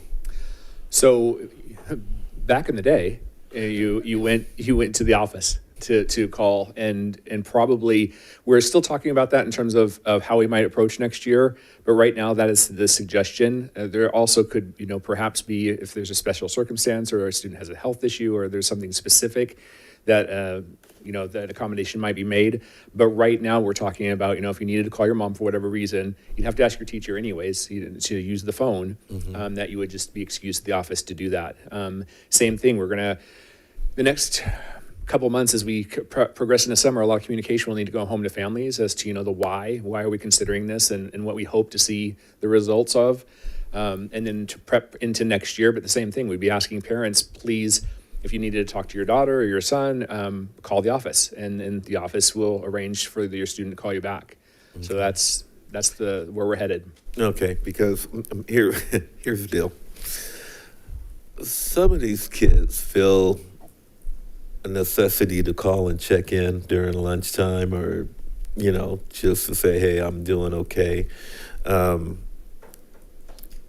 you imagine kids just going to the office calling, asking to use the phone saying, I need to call my mom and let her know that everything's okay? Do you see that happening at all? I think it's reasonable. Okay. There might be kids that want to do that, yeah. Here's the other thing. What if there's more than one? That come in during lunch. Are you looking at a line to wait and use the phone or what? I'm just throwing that out there as a question. It's one of the things that's been talked about. That's one of the things we will have to see in terms of what that would look like. I'm on record, right? Yeah. Remember the smoking section back when we were in school? Yeah. There was a discussion about, when somebody brought up in terms of an area by the office or something that was the quote unquote cell phone. You would go there to literally use your phone to call home or whatever, but it'd be a limited amount of time that you could be there. Again, the use of the phone, not all the time, but there is enough incidences as the number I just described to you of kids that are violating the policy and then causing, when you've got 60 kids running to an area all at one time, it's a big safety issue for both the adults and the kids. The adults also that are trying to stop the situation, but also for the kids that are running to the area. And that's just one example. So there's an aspect of this, Mr. Clark, that we're going to have to figure out by experience to see what works and what doesn't work. Right. And here's another scenario, heaven forbid. If there's a emergency, a lockdown, and it happens all the time, it gets out on Facebook and they blow it up, or, oh my God, if something happening and I can't get a hold of my kid, and, parents probably want to go up to the school. I'm just trying to think of all those what ifs. No, and how that would work out. Yeah, and so are we. So also in terms of right now, we're still talking about, right, the cell phones in the backpack, right? So it's hopefully turned off. I imagine most students will just put it on silent. But either way, if there was an emergency, there was a lockdown, all the kids are right there. They have access to their phones. Okay. We're not doing anything at this point that removes access to the phone in the case of emergency. Okay, all right. I just want to be clear on that. Thank you. No, those are all things that principals are just talking about as well. And there's, like I said, a portion of this is going to somewhat be trial and error in terms of what works and what does not. And Jim, another question. How often does that happen with kids texting each other saying there's going to be a fight? Does anybody have It's pretty frequent. Really? Yeah, and I would say that's a much larger problem at the middle school level than it is at the high school level. I hear about that, and Mr. Meyer could correct me if I'm wrong, but it's from what I've gathered anecdotally, it happens at a much higher rate at our middle school than it does our high school. Yeah, I don't doubt that it happens. I'm just wondering how often it happens. I would think probably a couple times a week at minimum. Wow. Okay. All right, that's all I have.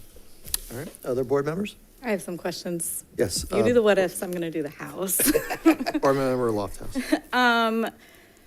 So, coming from being a middle school assistant principal, I was somebody who had to help implement any policy that is on a school site. And I think my greatest concern with it as it is less strict, having that many incidences, how will a school implement this? And then what kind of support will be given to the staff members that are required to implement and the office staff that will kind of burden some of this extra? Right.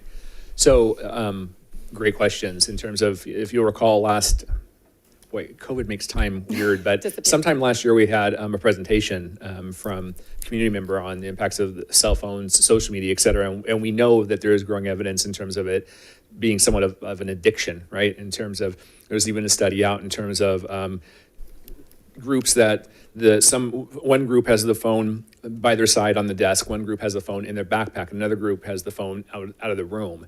And the need to check the phone on those three groups. It wasn't until you actually physically removed the phone and got it away from the person that anxiety to check was somewhat, reduced.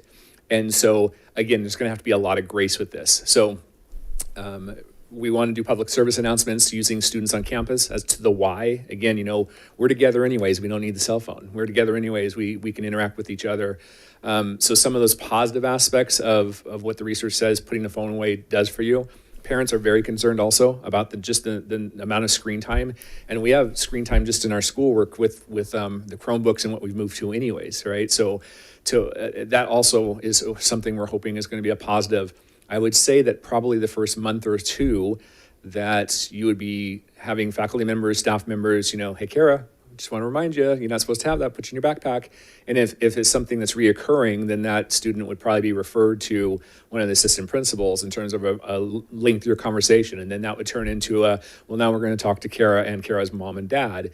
And then that might turn into, okay, now that we're at 16th warning for Kara, then maybe when Kara comes to school, Kara leaves her phone in the office.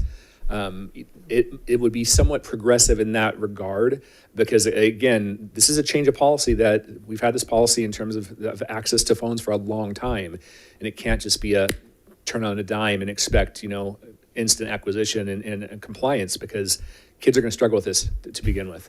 Also, one of the discussions is making sure adults are also, that good example of not using the cell phone, not being on their electronic devices either during school time. So we got a lot of work to do if we decide to go down this road.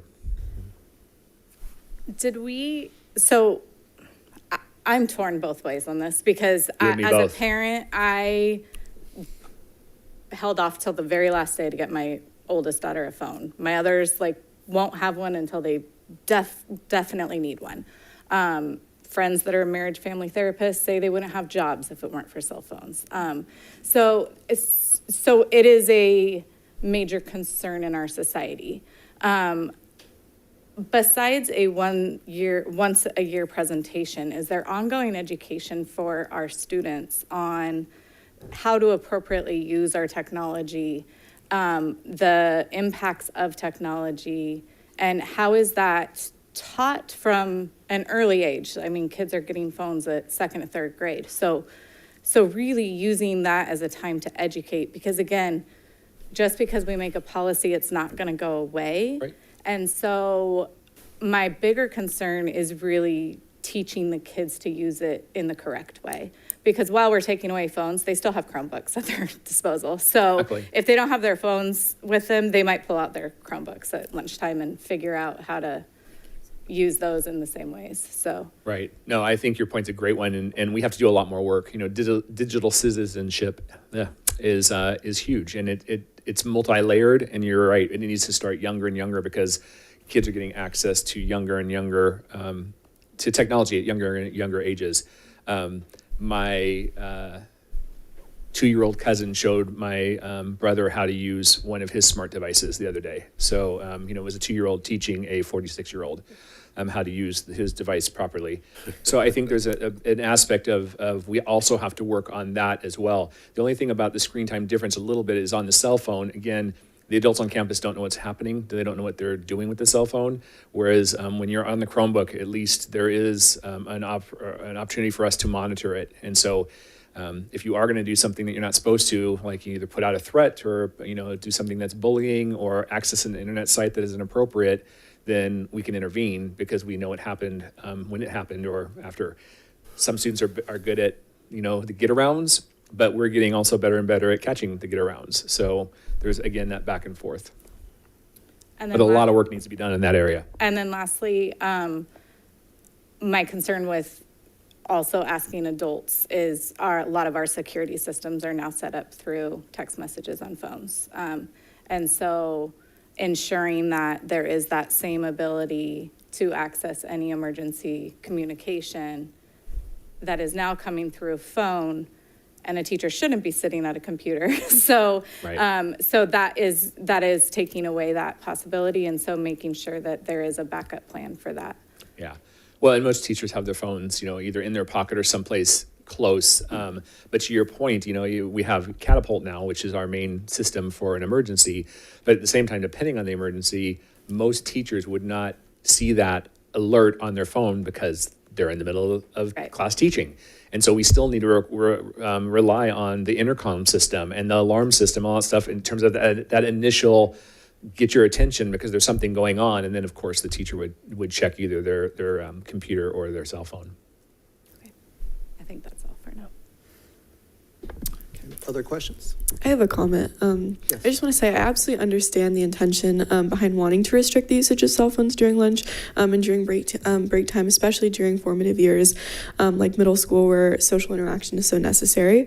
However, I don't think stopping students from using their phones is an effective way to actually encourage connection and interaction. Students have access to their phones and technology regardless outside of school. And I think cell phones will play a large role in their lives going forward, regardless, whether it be in high school or in their adult lives. And I think it's important that they learn appropriate relationships with technology, how that fits into social interaction, or this problem will continue moving forward.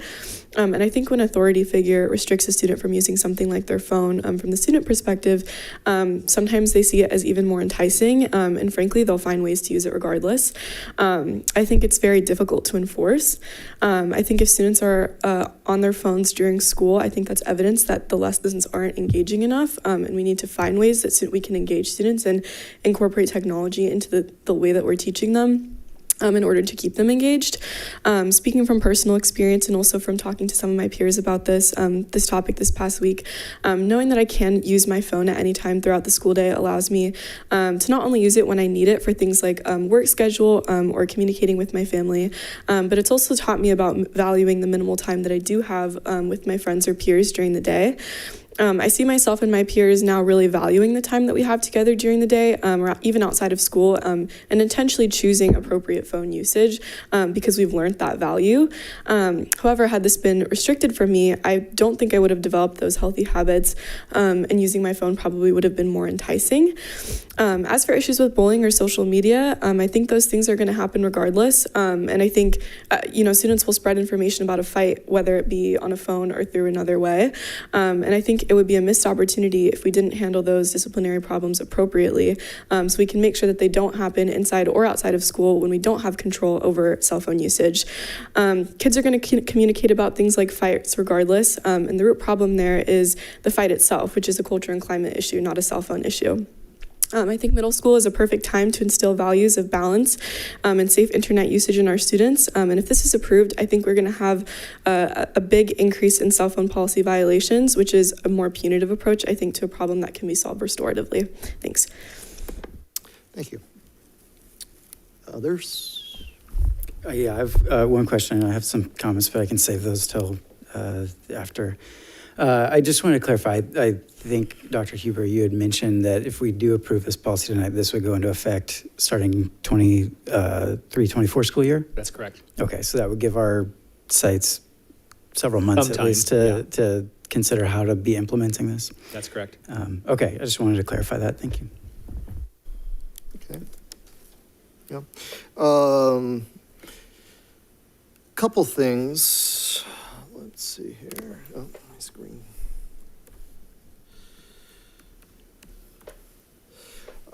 Yeah, I would highlight actually in the policy itself that's not being changed. It does address some of the concerns that folks raised. It specifically states that mobile communication devices shall be turned off during instructional time. However, a student shall not be prohibited from possessing or using a mobile communication device under any of the following circumstances. And then it lists out a number of circumstances. And one of those circumstances is in the case of an emergency. Or in response to a perceived threat of danger. So, there's also exceptions if directed related to from a teacher, an administrator, an exception for when a licensed physician or surgeon determines that possession is necessary. So sometimes devices are used for IEPs, correct? Or diabetes. Or diabetes. So we're not prohibiting that. Yeah, and actually, number 4 was the IEP, actually. So there are exceptions already built into the policy. And I would also, point out that this policy for the middle school is the existing policy. Well, actually, it's slightly more flexible than the elementary school, because elementary school, it's off in the bottom of your bag on school property, period. You could use it before and after school before you get on the school property. But the way that this is worded is before and after, before first bell, after last bell, which actually at first I was going to ask a question about that, but then I thought about it more and I realized, well, we have sports in middle school, and that, could create, the need to use the cell phone. So that actually, I think I answered my own question on that one when I was thinking about the rationale for that. But so this is the existing policy in elementary. So I would ask the question is, right now, what happens when the student needs to talk to their parents? In elementary. They ask their teacher and they go to the office. And that has been a problem or not a problem? I've not received one complaint from either a teacher, a parent, or administrator on that regard. Has there been excessive or frequent violations of the cell phone policy in the elementary school? I don't know of any. Okay. So, given the fact that this is starting at the beginning of the 23-24 school year, I suppose I could appreciate that there will be a challenge or a learning curve from existing 6th and 7th graders who will be going into 7th and 8th grade. But I suspect the learning curve on existing 5th grade students that are going into 6th grade probably will be non-existent because that's the existing policy that they have, correct? We would assume so. I'm sure there's also 5th graders out there looking forward to coming to middle school next year because they can use their cell phone. So, I think, they have peers especially, or I'm sorry, older brothers and sisters, that's something that they're aware of. But yeah, you would think that it would be easier for them because they have had several years of being used to the fact that you don't use your cell phone on campus during school time. And more of them have cell phones. Yeah. So they're used to putting it away and not accessing it during school time. And I guess that's perhaps one of those educational things that I assume Angela will be working on with the parents, because right now, and I mean, let's face it, right now the promotion gift in 5th grade by many parents is a cell phone. Even though there are numerous national, international studies that says that students are not prepared for those cell phones with brain development at that age, and the negative effects that are impacting their health, their well-being, their mental health. In fact, there's a national campaign, I think it's called Wait Till 8, or Wait Till 8th, which is encouraging parents to wait until 8th grade, I presume a promotion gift on 8th grade going into high school on cell phone usage. So I mean, that potentially could be built into, I assume when we communicate with the parents, we'll be providing the rationale, both and maybe some list of the health studies out there. I think in general, parents want what's best for their kids. Sometimes they may not be aware of some of these studies, and if they were, they perhaps would be more, supportive of it. Let's see, the principals, so we have 4 middle schools, 4 principals. Where are the principals on this? The discussion with principals was very similar to what we had tonight. I mean, we're of two minds on this. There's no doubt about it. It goes back and forth. And I think we'll hear the same thing from parents and students as well. We have parents saying, I wish you just ban the darn things while kids are on campus. We have some students that say the same thing. We have other students that are exactly the opposite. And so again, this was, in terms of looking at some of the challenges and some of the impact, it was like, well, what if we tried this to see what the impact would be? And since we are starting to hear from other schools around us that have done some of the things that are similar and that thus far are having some pretty positive results, that's why the whole idea was explored. Okay. Do we know where the union is? No, I apologize. I don't know where the union is on this. So we've had conversation, but I have not gone out specifically to Deb or Angelica and asked them to like poll their members or anything like that. So no, I don't know. I guess anecdotally, I have heard from a number of teachers, not specifically on this agenda item, but over the last several years about the concerns regarding cell phones. So it may not be a union position, they may not have polled, but certainly there are teachers that are supportive. I've heard the same thing. You know, the majority of teachers will talk about it being an ongoing distraction. And some teachers don't have an issue with it at all. Okay. I understand that one of our schools is experimenting with yonder bags. Yes. Can you tell us a little bit about that? So Kenny has decided to experiment with yonder bags in terms of, and that's more restrictive than what we're talking about right now at the middle school level, and it's, you know, basically a pilot. But those are the bags that we have talked about actually at the board meeting, I want to say a couple years ago, in terms of it's a bag that all the students are given that bag. Their cell phone goes in the bag and the cell phone's actually locked in the bag. And so you don't have access, you keep possession of your cell phone, it stays in your backpack or, you know, your pocket, your jacket, but you don't have access to it during the day. At the very end of the day, as the day comes to an end, your last class teacher has the device that unlocks the bag so that you get your cell phone at the end of the day. So a lot of schools have gone to that restriction, if you will, but that's not what we're suggesting this year at the middle school. But Kenny has decided to pilot it. Will there be a report to the board sometime in the next school year? Absolutely. Okay, yeah. All right. We figured we'd probably be talking to the board sometime either right before or right after winter break as to how things were going with the yonder bags. Okay. One question I have on the board policy that's before, well, it's the existing policy that's before us here. You know, we mentioned may not use cell phones, smartphones, smartwatches, or other communication devices while on campus. What about earbuds? Because, and presumably, there's no need for earbuds if they aren't supposed to be possessing their phone, because the two are connected to each other. And if it's a hearing issue, which I completely respect that, the policy has an exception for that. So is there a reason why we would not, every place where it indicates cell phones, smartphones, smartwatches, insert earbuds or other communication?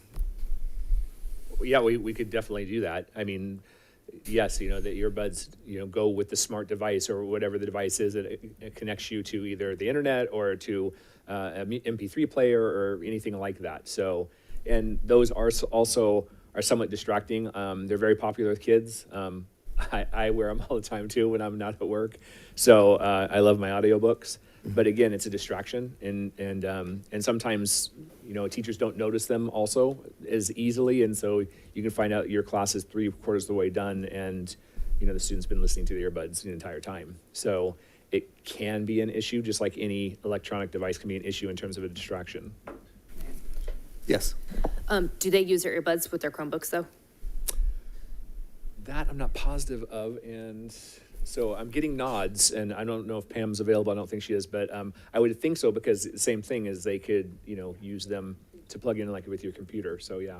Yeah. So that might be a little bit of an issue. I mean, I hear what you're saying on the earpods, but, you know, if you're using it for your Chromebook and you're using them in class, that might be kind of overly restrictive on that issue. The teacher can always just give permission. I mean, Yeah. just like anything else, you know, hey, you're going to, you know, work on something independently, or you are doing something that involves audio. If you have earbuds, I think most of our schools still have the old, you know, cable plug-in to your Chromebook as well. But yeah, if you had earbuds, I'm sure you'd be allowed to use them if it was for something to do with class. I would again point to the existing policy, which specifically states that a teacher can authorize you to use the. Yeah. So again, it wouldn't be, we are saying you can't have earbuds on the school property. It's, you can't have them in your ears unless you fall under one of these exceptions. So But that being said, I mean, it wasn't advertised. I mean, we could add it, but I know we're probably going to, this is a policy in transition, and, you know, we will probably be revisiting this again. So I'm fine with letting it go right now and waiting to see the feedback that we get from the middle schools, from the students and the Right. like. But- We could, if this was to pass tonight, we could come to you middle of the year. We could come to you at the end of the year next year and say, you know what, it just didn't work. It didn't get what we had hoped to get from it, or we now have other recommendations. So again, like I said, this is not a slam dunk issue. Nobody is really strongly yes or no. Well, some people are, but most of everyone's like, you know, you see the pros and cons on both sides, which makes it, that's why the issue is so difficult. I guess I'd be curious to poll my colleagues on the issue of earbuds, because again, what is the purpose of having the earbuds if you're not connecting to one of the devices that we're prohibiting? So with the exception of if it falls under one of the exceptions. Yeah. I will say, if they're not playing, you can have them in your ears and you can still hear perfectly fine if you're not playing something through them. And so I think the focus, at least during the principal discussion, was all the other things that the cell phones at the middle schools were kind of causing, and earbuds didn't fall into those categories, right? No one's using their earbuds to advertise a fight or even do a prank in terms of, you know, try to get everyone to run to this wing or any of those things. So it was brought up, smartwatch, the whole technology piece was brought up, but the focus was on the communication devices. But again, what's the point of having them in your ears if you can't be using them, is my question. I don't know, fashion. Some kids just like to have them in their ears, or when they do step off, you know, I don't have to put them in, they're already there, and, you know, I hit my button and I'm ready to go. So. But I mean, I would be open to adding earbuds after the comma, after smartwatches, comma, earbuds, or other communication devices, every place that appears in the policy. If my colleagues would be interested in that amendment. Again, it's not saying you can't have them on your body, in your bag. Doesn't mean that a teacher or administrator couldn't make an exception under the list of exceptions. Doesn't mean that if you need it for an IEP, you couldn't use it, or if the doctor indicates you need it for hearing purposes, obviously that falls under the exception. We have exceptions for all of the scenarios. So again, my only question is, why would they need them if they didn't fall under one of those exceptions? My follow-up question would be, then why do you need to restrict them? So if they can't use it, they probably won't have it. And if they do, they're still not using it because their phone is put away. So it's one of those. Yeah, that's, Mr. President, that's what man. They're going to have their phones off and put away in their backpack, right? That's the policy, yeah. What if they put it on silent and they're going to figure out a way to use that phone. And I'm just trying to, think about maybe them going to the bathroom, pulling out the phone to make a quick call, just going somewhere in an auspicious space, wherever on campus, to use the phone. And how does staff and admin regulate that and stop them from like, hey, you can't use that phone. I understand you made hey, remember you can't use the phone. Okay, you can't use the phone now. We got to talk to your parents. Then we got to go. That's a lot of hoops. It's going to be. That's one of the main concerns, right? I mean, there's no doubt about it. The enforcement and the monitoring is the main concern. But again, the idea was it still seems like it might be worthwhile, especially if we got to a point where it becomes the culture and the kids, it's not an issue anymore, or it's significantly reduced. And it might not work. Like I said, we might come back to you and say, yeah, this isn't working.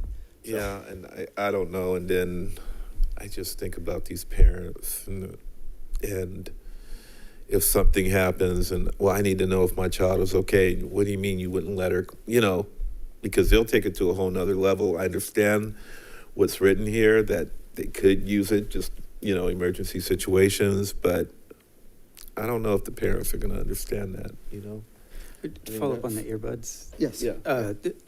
Just if a teacher wanted to have a policy in their own classroom about earbuds, they'd be allowed to do such a thing. Yeah. Okay. I don't think it would be worth putting in here. I think mostly for that reason. And if a kid wants to wear their earbuds because of vanity or whatever, go for it. But I think a teacher can enforce that in their own class.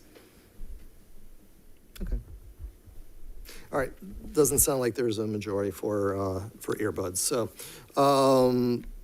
So those were my questions that I have. Let's take it to public comment. Is there any? Yes, please come to.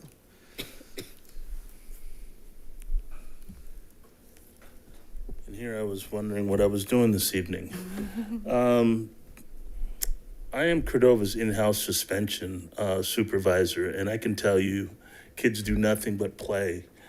But in this matter right here, I've gone outside to Jefferson County School District in Birmingham, Alabama, Richmond County School District in Columbia, South Carolina, and they are so against the phone being out, period. It's like, I think it's a national survey that kids look at their phones every 4 minutes just to see if the screen lit up or if they got a text or whatnot. Too much time involved in the phone. I will tell you, I've watched kids just scatter from the classroom in a fight. You pull out your phone, start recording the fight, and everybody that is following you or whatnot's just left the classroom.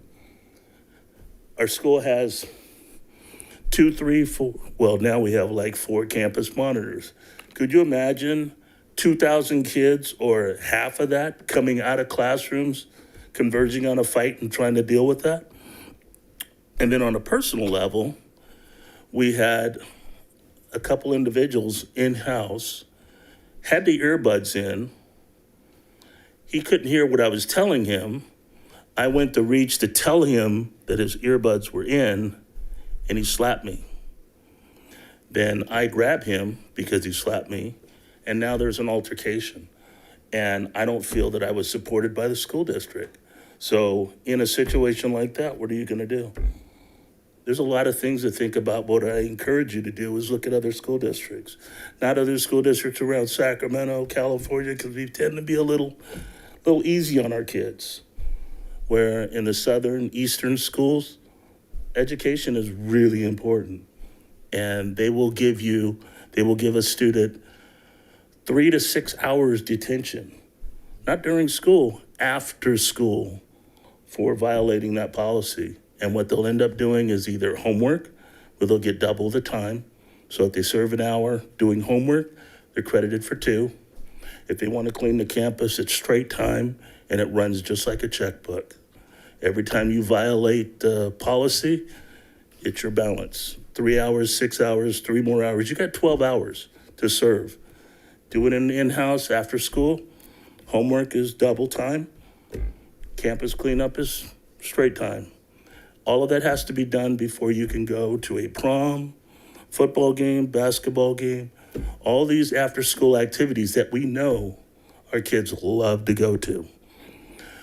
So, but more importantly, that got me a little excited because in order to deal with these situations, and I could only imagine the one kid that I was telling had his earbuds in, if that was a fire drill and I actually needed to have him out of that room. And I go and reach to pull the earbuds out. He goes and gets in an altercation with me. I'm trying to get him out because there's a fire. He's fighting me because he's protecting his, was that me? Shows that I have 8 seconds. Mr. President, if we can have it extended, I don't. No, it shows that I have 4, but I'm done. Okay. I just want you guys to know, maybe we should look at other schools, even the ones outside of California, because there's some clear remedies for what you guys are talking about. And some of them I can send to you with, I have in a my problems at our high school folder. So thank you. Thank you. Thank you. And this is an evolution. I would not say we're doing anything incredibly fast. This is, in fact, since we started down this path in 2020, it's been a slow evolution. We haven't thrown, well, I guess except for elementary school, we've never done any changes to this policy other than in a very small baby step fashion. And I think this is somewhat consistent with that approach. Online, do we have public comments? Debbie, welcome. Hi, thank you, board members. I appreciate the time.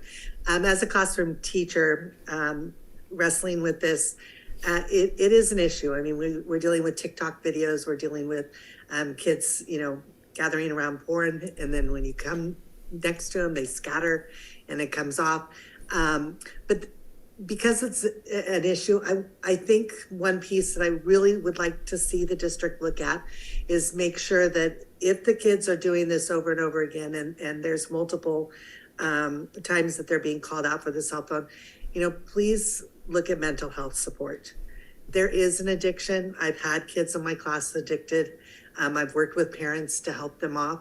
And as a previous person had talked about, I think it was Miss Larrett. Mental health counselors are dealing with this every day. And so, I don't think as a society, we're growing, but we need to deal with some of the outcome of the growth of technology. And that's all I want to say. Thank you. Thank you, Debbie. Anyone else? Okay. Back to the board. Final comments and then a motion. Any final comments? Mr. President? Yes. Everybody's brought up some very valid points, from our student board members to my colleagues on the board and even Mr. Mayor. Couple of questions. Has this been put out to the parents and to the students as far as a survey? I don't remember. No. Maybe that's something that we need to maybe look into. Love the idea, Mr. Mayor, that maybe we got to look at other districts. I know there's a stark difference between, South Carolina and California, but I was just thinking about it. Maybe I might visit a school while I'm back home just to see what they're doing out of curiosity. Yeah, honestly, I'm really torn on this. I'm just thinking of different scenarios and, how sometimes you take something away from a kid and they get rebellious and it's like, well, you can't do that to me. I'm going to figure out a way to do whatever, to the point of, yeah, they are getting too much screen time. I asked the question about the fights and do they set it, and like my colleague, my student board member colleague said, they're going to figure out a way to make that fight jump off or whatever. I mean, I don't know. How do we need to make a decision today? Can we look into this a little bit more? Maybe do that survey, maybe reach out to other districts outside of California or even in California, but not in this region, maybe Southern California, see what they're doing, so we can just kind of get an idea of how they're being used. Our elementary school kids, they're not that savvy yet. They're just happy to have a phone. But middle school, they're a different breed. They're going to figure out a way to use his phone. Now, granted, they'll have it on them. It's supposed to be off. There's silent mode for that. I just think we need to dive into this a little bit more and just ask those questions and, even do a survey I don't know if my colleagues are in agreement with that. Other than that, I mean, if we can't do that right now and it needs to be an answer, unfortunately, I'm going to have to vote no for those reasons. Any other comments? One last comment. I'm sort of in the same situation. I feel like this is sort of premature in the sense of while the administrators are the ones that will be the final say of how they carry this out at the district, and they're still wishy-washy, kind of like, yes, it's a problem, but I venture to say that there are better ways to possibly address the problem than creating a policy that will be nearly impossible to implement at the end of the day. And I think that without a plan of support for those schools, if we look at Mills, that has probably those fight texts going out from conversations I've had, and it will be impossible with their other administrative needs to actually implement this policy without a very clear plan of support. So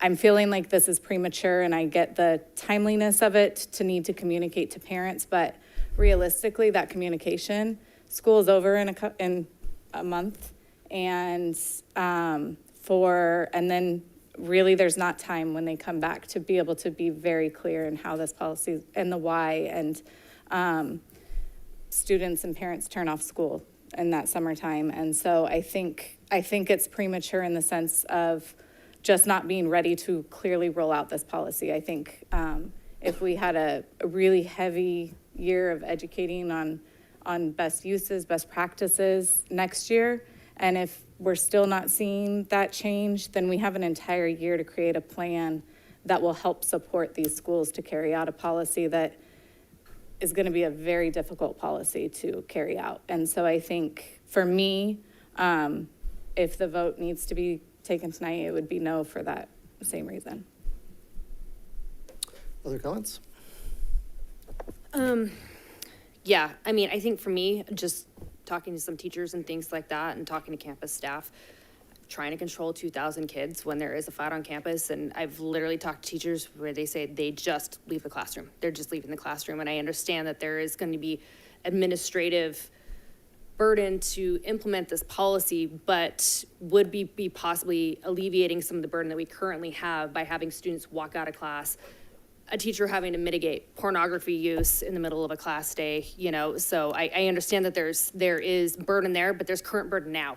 And so I feel like we have to kind of mitigate some of the current burdens that we have right now, you know. And so and I think it would be, it's wise to mitigate some of the cell phone use, and it's getting rampant. And so when you have teachers that are saying the kids are not paying attention, they're on their phones all the time, there's pornography use, there's cyberbullying, and you know, I mean, sometimes you just have to cut it off, and that might be the point that we're at, is just maybe just cutting it off. And so for me, I would have to go yes, but that's where I stand.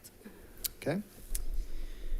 Yeah, so as one of those marriage and family therapists that does see this often, I have a lot of thoughts about this. I'll try to keep it as brief as I can tonight. But I guess there's a lot of thoughts that come to my mind. Like I said, one would be, I'm on a middle school campus every day. Yes, kids certainly do go to the office to call home. I'm seeing that all the time. Not every middle schooler has a cell phone. And I haven't seen any hesitancy to do such a thing. So for one, I just want to make sure I mention that. I don't think that that's going to be an impediment, just having to go to the office. I really do think, yes, kids are going to fight if they're going to fight. If we're not going to stop that altogether. But in my experience, students don't want to fight. That's just the way it is. They're instigated to fight, and I've seen it honestly several times per week. We'll have fights at the school that I work at, often instigated by cell phone use. So when you've got 40 kids around you going like this, when you are maybe not wanting to fight, you have to act very differently. And that's oftentimes how fights do happen. So I think just as there's certainly a safety issue. We can make an argument that it would be less safe to not have cell phones because we can't call home, can't get a hold of parents potentially.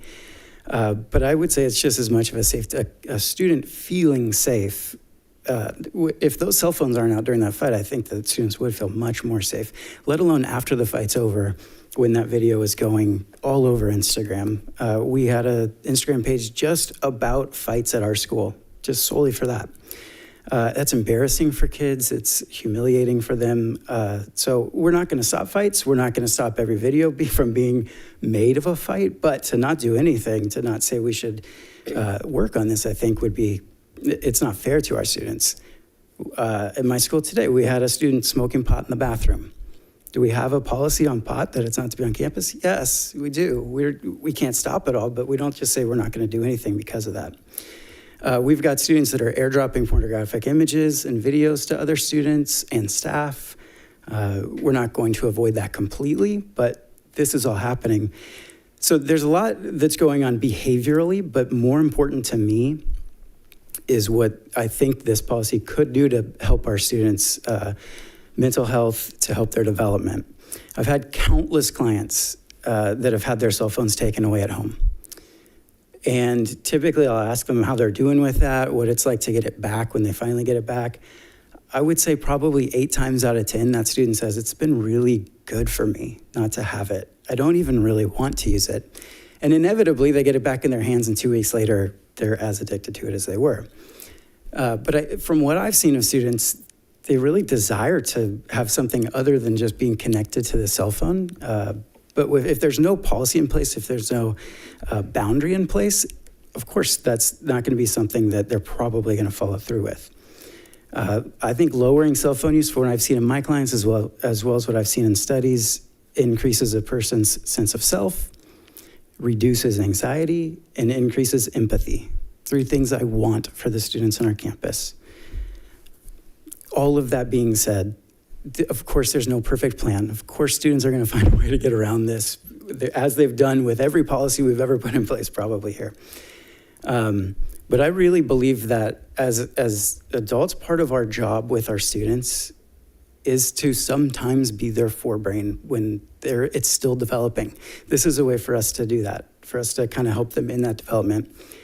And at least where I'm coming from at this tonight is it's not a perfect policy perhaps, but it is a policy that pushes forward us helping students in this area. So I am in favor of it. I'll be voting yes for it tonight. I don't want to push it off. It's going to probably need revisions at some point, just like all of our policies do. But I think to wait on it is just saying we're never going to find a perfect plan. If that's what we're waiting for, we're not going to get there. So for all those reasons, my vote tonight will be a yes. Thank you. I would note that, and I'm probably going to get the school wrong, but I want to say it's Monterey High School has already banned cell phones, actually 4 years ago they did, with remarkable success. The students who were interviewed before the ban, who were very worried and spoke to the press about it, when the press came back a month or 2 later to re-interview them, they were like, it's the best thing that ever happened. So, so we do have examples in California. And we're not saying high school, by the way. We're talking about middle school, just to be clear. Tonight, I'm going to be voting yes tonight for the student who gets bullied. I'm going to be voting yes tonight for the teacher who is struggling to teach their class. I'm going to be voting yes tonight for the student who wants to learn something but can't because the teacher is distracted and the class is distracted based on the technology. I'm going to be voting yes tonight for the students who are, God forbid, contemplating suicide because they're the latest meme that's being broadcast on the internet based on something that transpired at school in the classroom. I'm going to be voting yes tonight for the scientists and the researchers who have countless studies that says this is something that we need to be doing as a society. These are individuals with PhDs, MDs, mental health counselors with various degrees. I'm going to be voting yes tonight for, and I kind of already said this, but I'm going to be voting yes tonight for the student who literally has said, or students who have said, I don't want to be a meme. We're sending kids to school to be educated. Why should they be worried about becoming a meme? And when they worry about becoming a meme, guess what they don't do? They don't take risks. They don't raise their hand. They don't participate in sporting activities. They're afraid to do anything that makes them stand out, because what if they fail and people laugh or say, oh, I can only imagine the pain and suffering that students potentially feel. So I'm going to be voting yes for all those reasons. And I'll just leave it at that. So, do we have a motion? Mr. President? Yes. I wanted to make a comment too Okay. after Mr. Clark. I understand all that, and, kids being suicidal, and I just want to put this out there for the record. I'm not saying, the kids should have their phones out all the time. I understand they should be in their backpack before school, after school, and maybe even during lunch, but these kids are going to figure something out. And I don't know. I still like the idea of just surveying. Now, I understand you said what you said about the kids in Monterey, and, God bless them. I'm glad it's working for them. But, something that my colleague, Ms. Lofthouse, said, how do we monitor that? What do we have in place to regulate that? Do we have anything? I'm not saying, okay, we don't have anything. It's okay, the kids can use their phone. Please don't get that twisted. But how do we regulate that? I think that's where our middle school principals are going to continue to talk about consistent progressive discipline. And, we've talked to our middle school principals on many occasions, and they're in support of this. We know that it's going to take a lot of communication and parent education, and yes, there'll be pushback. There will be. And it's going to be major. I think if we think, though, that this is creating somewhat of a boundary that is going to, be in the students' best interest for their mental health, their physical health, their academic well-being, if we don't do anything, I feel like we're being negligent there. Okay. So I think if we take that step with the commitment that we're going to continue to educate, that we're going to continue to reevaluate and bring this back to the board. This is probably the third time we've brought this policy, because we know how impactful technology can be for the good and for the bad. So I don't see this being, a final revision. I see this evolving, as you said, Mr. Reed.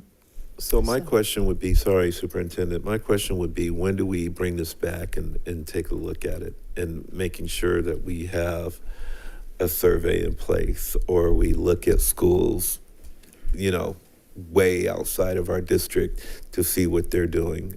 When can we bring this back and take a look at it?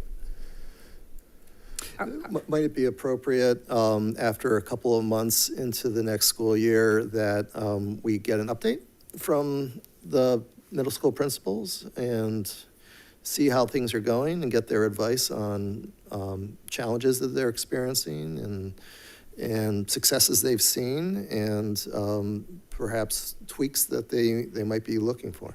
Right. And I would say, yes, we can talk with our principals and look at, whether it's quarterly, semesterly, every 2 months, whatever that frequency should be. The other piece that we don't have with this board policy right now is an accompanying administrative regulation. And the AR is typically the format or the methodology we use to say how we're implementing. And that's purposeful right now, because it is still a board policy that's been evolving with some of the new boundaries we put in 2 years ago. So that's something I've talked to Dr. Huber about is, I think eventually we have to create an administrative regulation. Do we know specifically what, all the specifics of the discipline are going to be at this point, other than what's in our handbook for progressive discipline? No, and there'll be some new situations that we'll probably have to navigate. But I think that's something on the forefront, in addition to coming back and reviewing the policy, is talking about maybe more specifics in the administrative regulation of how we implement. So that's something else I would suggest we bring back. There's also antiquated language in here that didn't get cleaned up before, and I want to call attention. If we're going to make a motion on this policy, I'd like to recommend we change that terminology. It's the bottom of the first page, actually in two places I noticed. The third to the bottom paragraph that starts with due to the unique nature of Prospect Community Day School students. It talks about electronic signaling device, which I think we had picked that up last time because I think that's back in the pager days. So we had tried to clean all those out and put mobile communication device, which is defined at the beginning of the policy. So I would say strike that and put mobile communication device, as well as the last paragraph with the last sentence on this page. It also refers to personal electronic signaling device. So we can change that, I would recommend, to mobile communication device as well. Okay. So is there a motion to approve these changes with the additional change that Superintendent Collegian just referenced? Mr. President, I'm sorry. not trying to filibuster or anything, but can we look at this like 2 months into the school year? Can we talk to parents and get the kids' feelings on this 2 months into the school year? Now, I'm asking for a guarantee now to bring this back and take a look at it. Can we do this? I have a question about that. While it wouldn't necessarily be a board policy, could we, instead of implementing a board policy, actually try it out without having a board policy clear? But in addition to that, implementing a robust education on being appropriate with your technology, getting students to the point where, yes, they don't want to use it. And to be honest, I was really offended when you listed off all of the students you would be supporting with a yes vote, because I had already said it was a no vote, and those students are very near and dear to my heart. But for you to say a no vote does not support them is not actually accurate. And so I think that when we are implementing a policy, we need to look at all students, for one, and for two, a policy also needs to come along with a plan.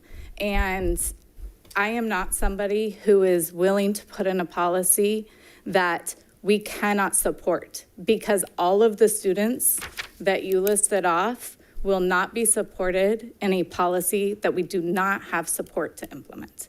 And so all of those students, all of those things will still happen, and then we aren't following our policy, and we aren't doing what we need to do as a district to implement a policy. And so at this point, we haven't educated our students in a way that they truly know how to use technology.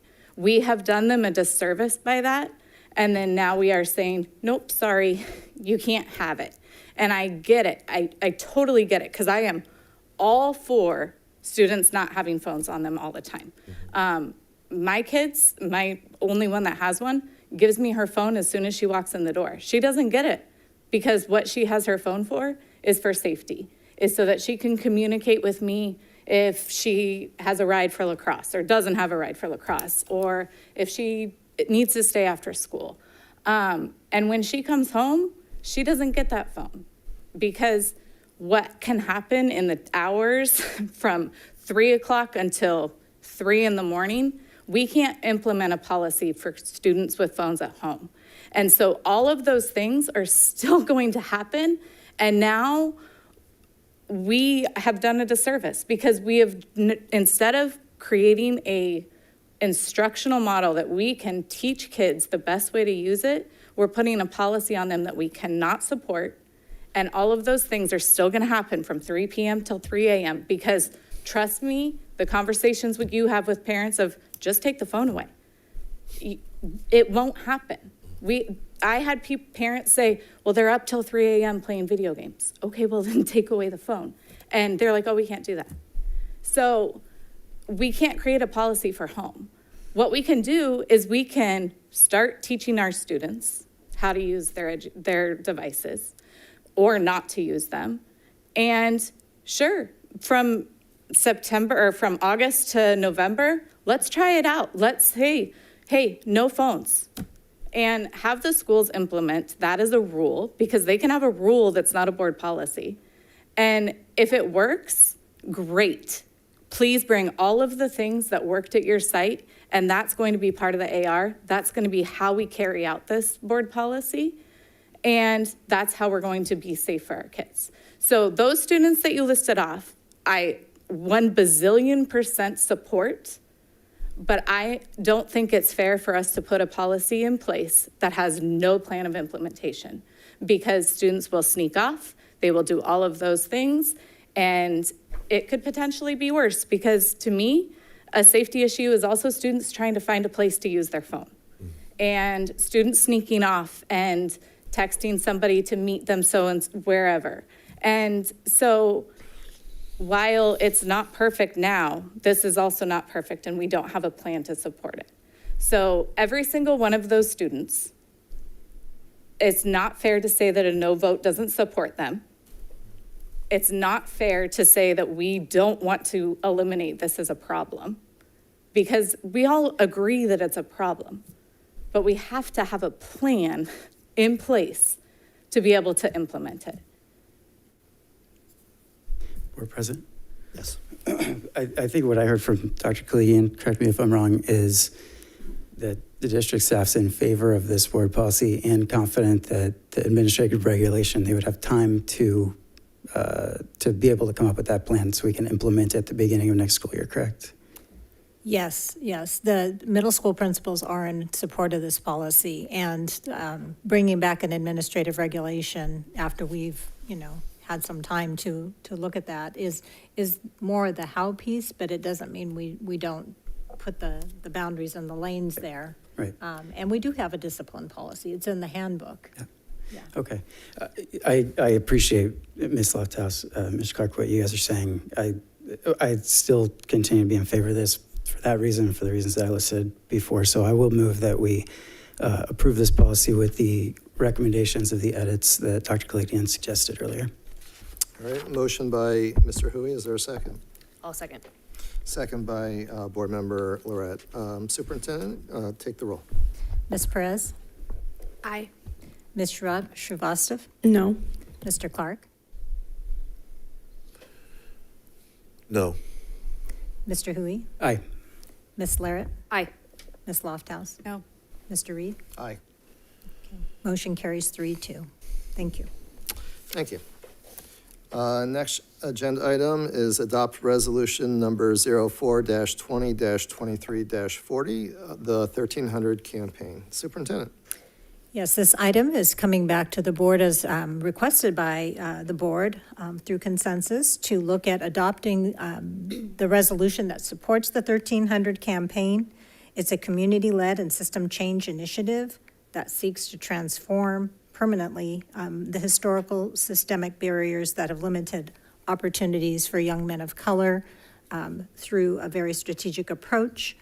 And it's also a call to action that we would use in our district to shift the focus through educational policy in helping to remove those barriers that, again, have limited our young men of color for many years for going on to college. So it is specifically a partnership that we would have to support our young men of color for seeking opportunities while in high school and beyond.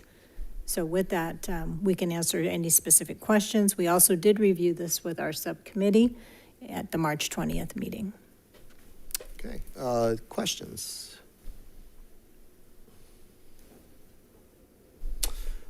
Any comments from members of the public? Online? All right, back to the board. Any comments prior to a motion? Mr. President. Yes. I just want to thank staff, especially I believe Dr. P for looking at this and putting this together. I've been on this for, I think, the past 6-7 months, and how important it is to support our young men of color. One of the things that I had thought about is making it more of a statewide thing, but now I understand that there are certain schools in our region that support this program already, colleges I'm saying, but I know that I had a meeting with my CSBA, a President's Council meeting. I would really love to see this go statewide, and hopefully we can get other colleges on board to support this program and work with our legislators to see if we can make this happen. But I just appreciate the time that Dr. Peace had put in to make this happen. And I'm hoping that we are aligned with the other school districts in our areas that have already done a resolution to support the 1300 campaign. Yes, Board Member Shrivastava. Yeah, I have a question. Are there any accountability measures in place to affirm that we're going through with each of the initiatives on the district level, or is it more statewide? I'll ask Dr. Huber to address that.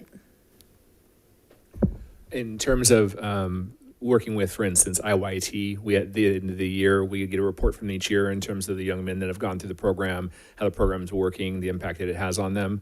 In terms of the 1300 campaign, and I might pass this to Dr. Peace in case I miss something, but it's just simply the initiative we'll start tracking then in terms of how many students are successful in terms of getting to the four-year colleges or pursuing other things in terms of, what they want to see in their future after high school. Yeah, I just want to make a comment as well. Thank you again to staff. I think this is a really important initiative. I think the approach that it takes, which is multi-pronged, is really important to improving learning outcomes for young men of color. I want to particularly emphasize the importance of the peer-to-peer counseling portion of this. I think having led many fishbowl discussions with marginalized youth in our district, I often hear how difficult it is for young people to find an adult that they can trust to discuss sensitive topics like substance abuse or their home life. And particularly while our counseling staff lacks diversity, I think it's essential to offer students the opportunity to talk to someone that they can trust. Also, when we have issues of racism in our district, a lot of the times they are directed towards young men of color. And I think it's extremely important that those students have the mental health resources and support needed to recover from things like that, and also our 100% commitment to actionable change. I'm excited about the new opportunities this could offer to young men of color academically, like the dual enrollment in required A through G courses. I think the initiatives help support young men of color from a holistic perspective. But I just do want to emphasize that with the hope that we pass this resolution tonight, I think accountability is really important going forward. I think it's only meaningful if we work actively against performativism, and I hope to see us take real actionable progress towards the initiatives rather than just pass a policy tonight and never return to it. And I hope that progress is reflected in our data in the years to come. Thanks. Thank you. Any other comments? I just want to thank staff for bringing this back. I am really happy to see something that's very anti-racist, where we are now moving beyond just equity and looking at where our problems are truly lying and giving the support that's needed for those. So thank you. Thank you. Any others? Yeah, just one quick comment. Definitely want to thank staff, but also Mr. Clark, just want to recognize you and thank you for continuing to bring this before us and your persistence with it. I certainly appreciate it. I'm glad that it's here before us tonight. And I, too, would like to thank Board Member Clark for bringing this initiative to the board.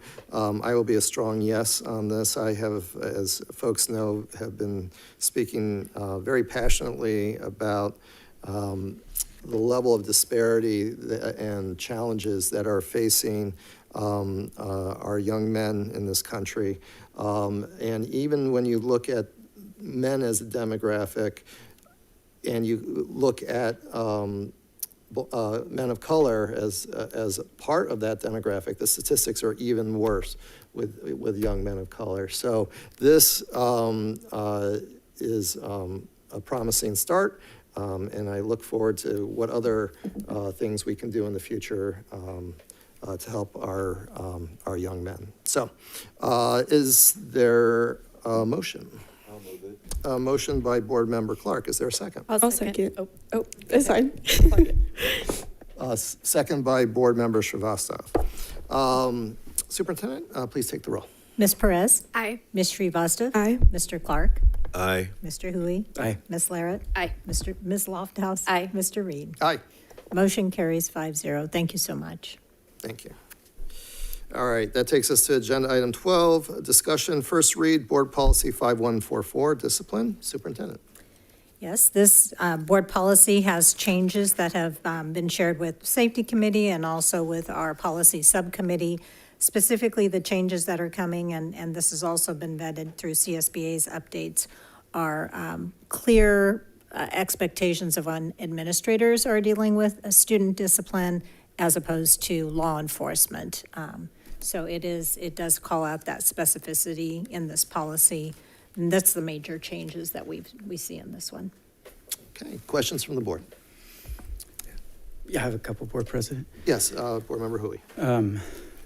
Two questions. I think they're both on the last page of the document. One of the paragraphs starts, site administration shall contact the student's parents/guardian and shall document all referrals to law enforcement. If a student is 18 or over, I'm assuming we don't contact their parent or guardian without their permission, correct? That's correct. Legally, we're not able to unless the student grants that permission. Okay. Is it necessary to have that caveat within this policy? I know there's ed code reference there, and Dr. Huber stepped out. So, Well, maybe if that's something we can look at before it comes back to us. yes, that's a that'd be good great. question. The other one was under the corporal punishment section, the very last section. It mentions that in addition, an employee's use of force, I think it's the last sentence, an employee's use of force that is reasonable and necessary to protect himself or herself, students, staff, or other persons to prevent damage to property or obtain possession of weapons or other dangerous objects within the control of the student is not corporal punishment. I have some concerns around the saying that an employee's use of force to prevent damage to property is part of this policy. Can you maybe, Dr. Kaligian, can you elaborate a little bit on what that means within this policy and why it's in there? Are you just asking the question about the damage to property part? Correct.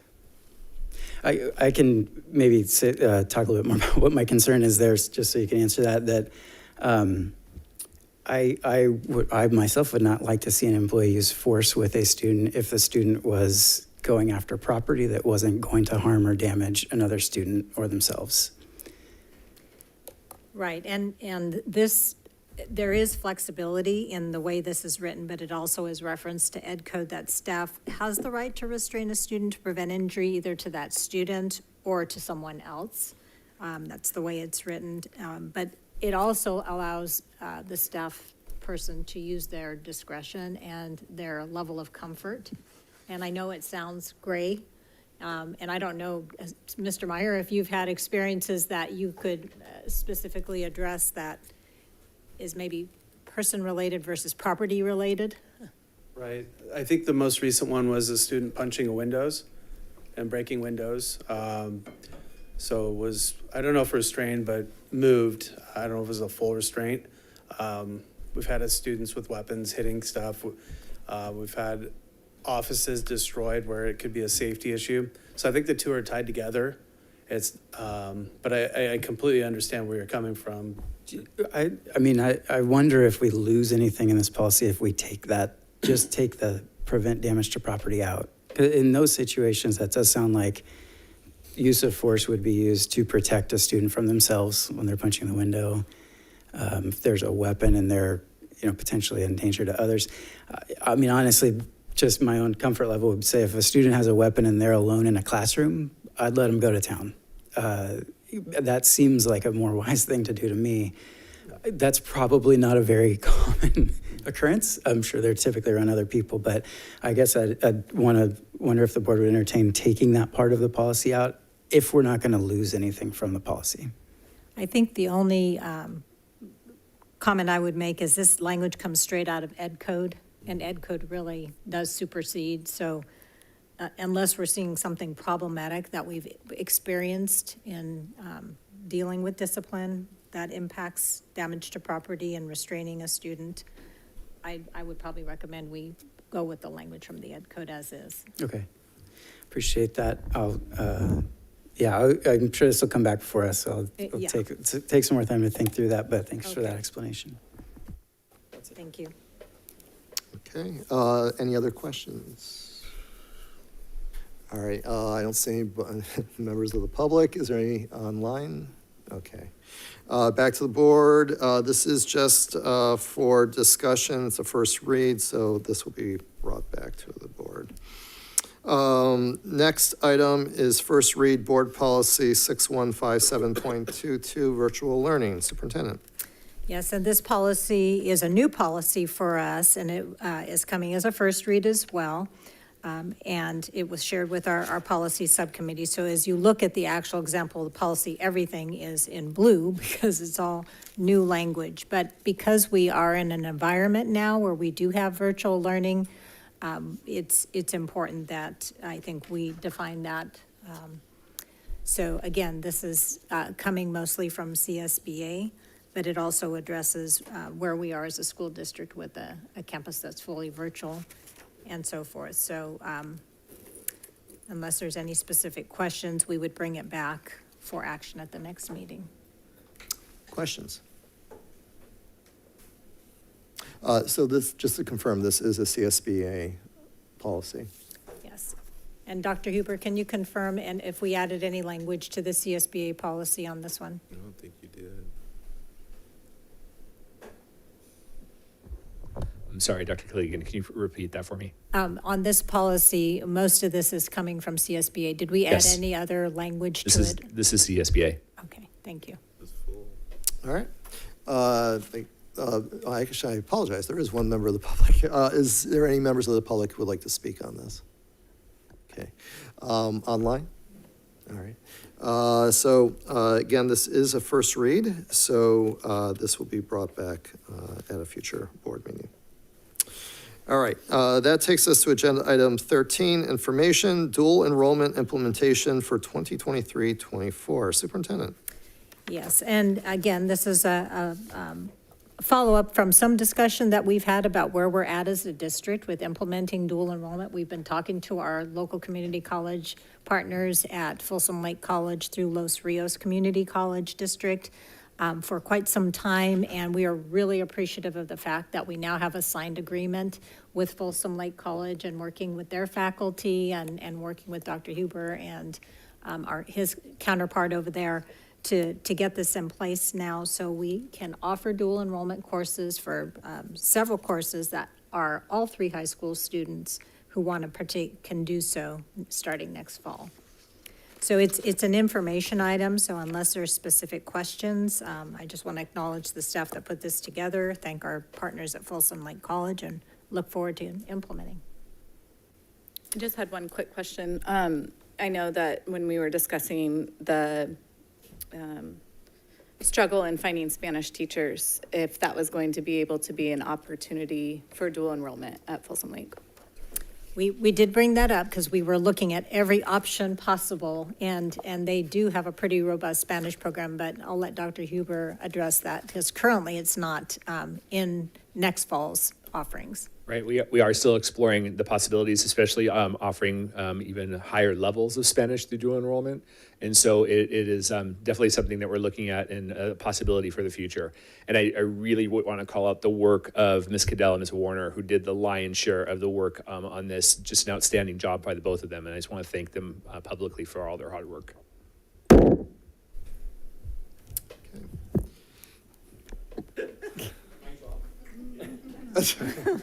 All right, any questions from the board? All right.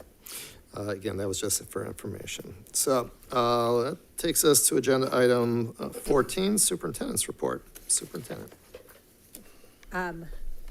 Okay, well, I want to also congratulate our 4 classified employees of the year. 4 of the 7 that are being recognized at the county are from Folsom, Cordova, once again.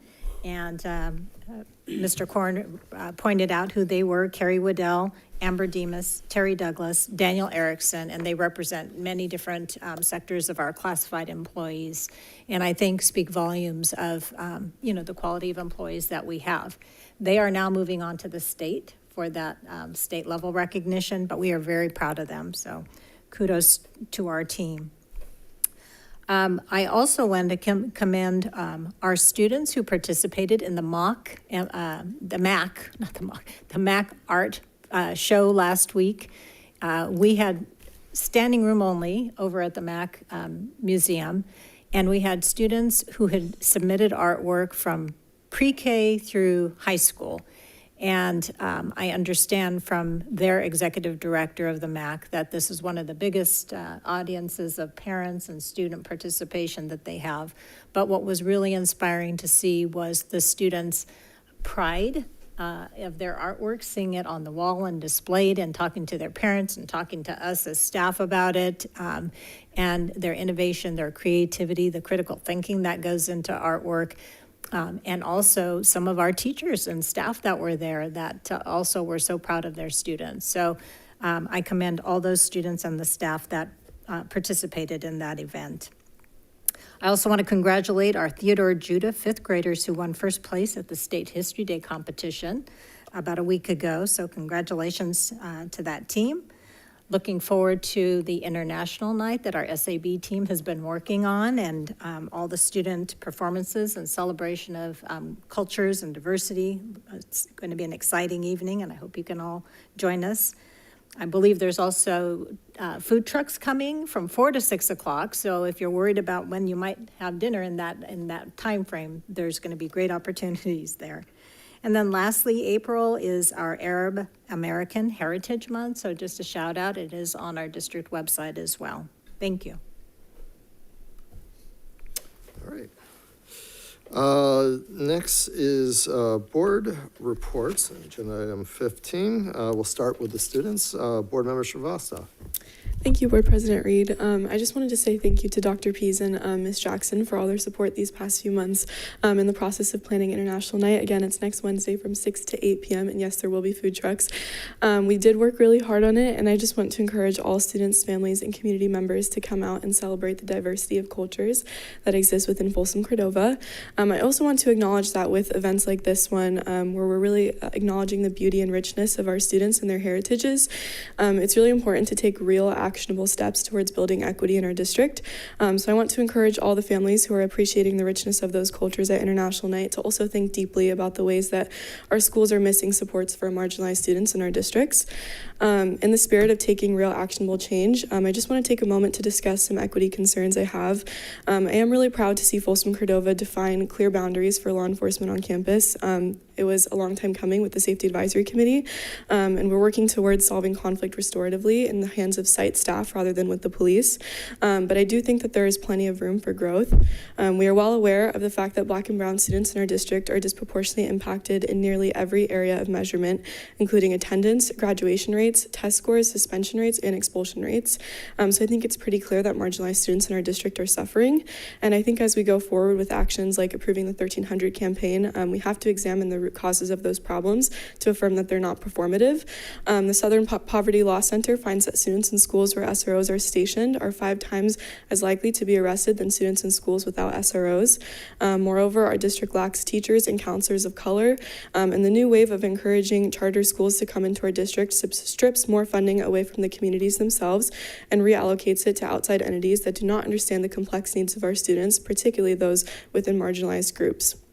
Moreover, as incredibly impactful as our SEL and equity department has been thus far, I think we need an expansion in staffing and resources on the district level in order to adequately address the ranges of issues that exist within our district. And I think it's extremely important to recognize this along with the policies that we are passing towards equity so that we can hold ourselves accountable.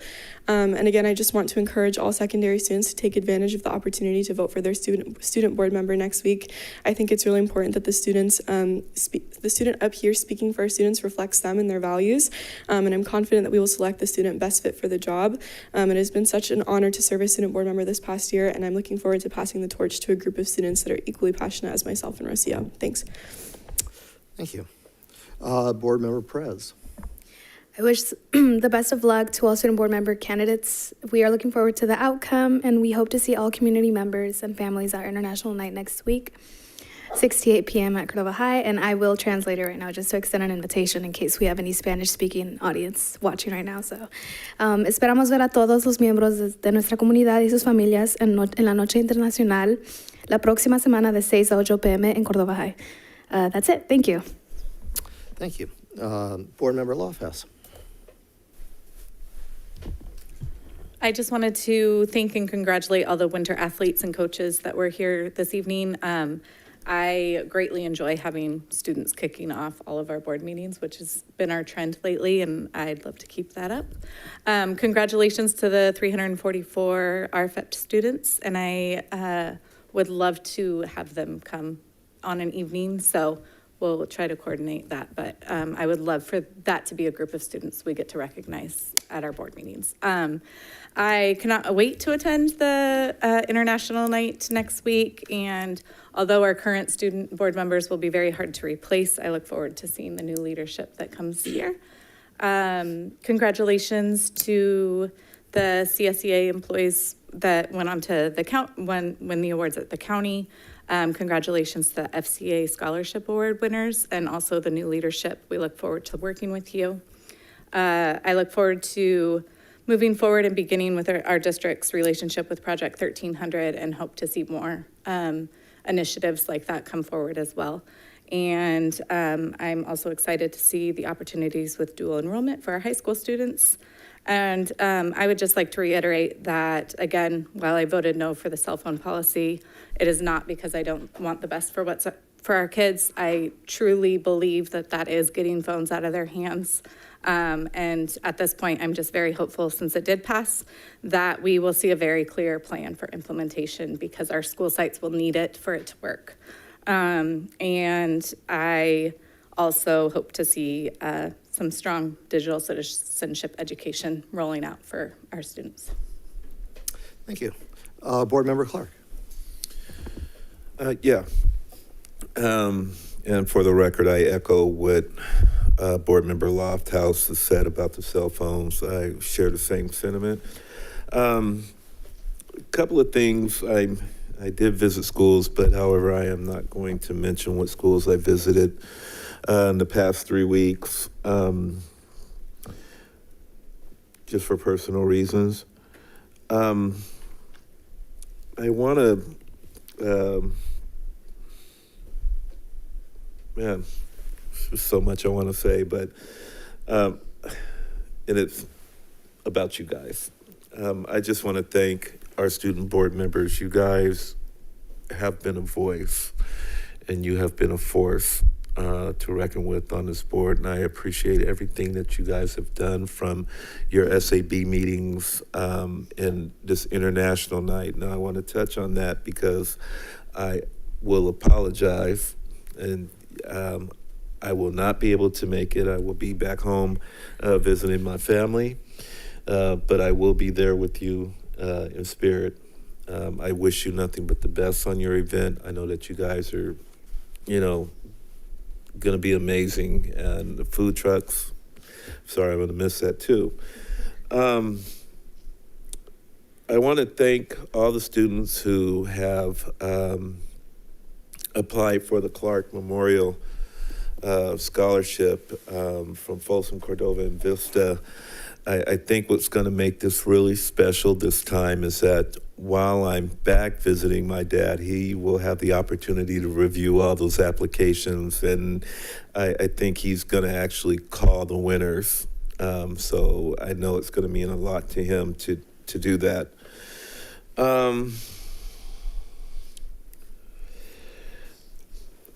Superintendent, I know you mentioned the student art show. I want to bring something up because it's something that we as a district don't do. I know the city gives out a proclamation. I know we can't do that, but I know our assembly member gave out one. Can we kind of, like when we know about these events, do like at least a certificate of appreciation from the district? I mean, because, both you and I were there, and it's kind of like, they were giving out these proclamations and everything. It's like, what are we giving out? You know, we're just there. But it was a great art show, wall-to-wall. Folks, students were just beaming over their artwork and showing it off. So I appreciate the community for coming out and supporting that. Last but not least, Mr. Mayor was here and he thanked Dr. Huber, I guess, for, I'm going to assume that you all had a meeting yesterday regarding the Ranch Cordova Booster Club, and I hope that that was straightened out. I had requested a meeting with RC SAC in the district about a month ago, and that never happened.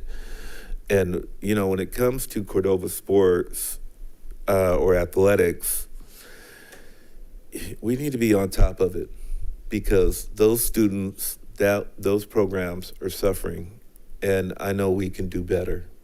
Like I said, my ultimate goal, and I think I mentioned this to my colleague, Ms. Larrett, about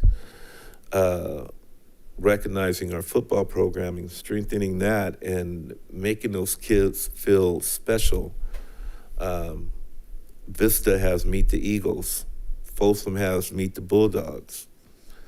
I would love to see Meet the Lancers come back. I think that was done back in 2016, I think was the last time.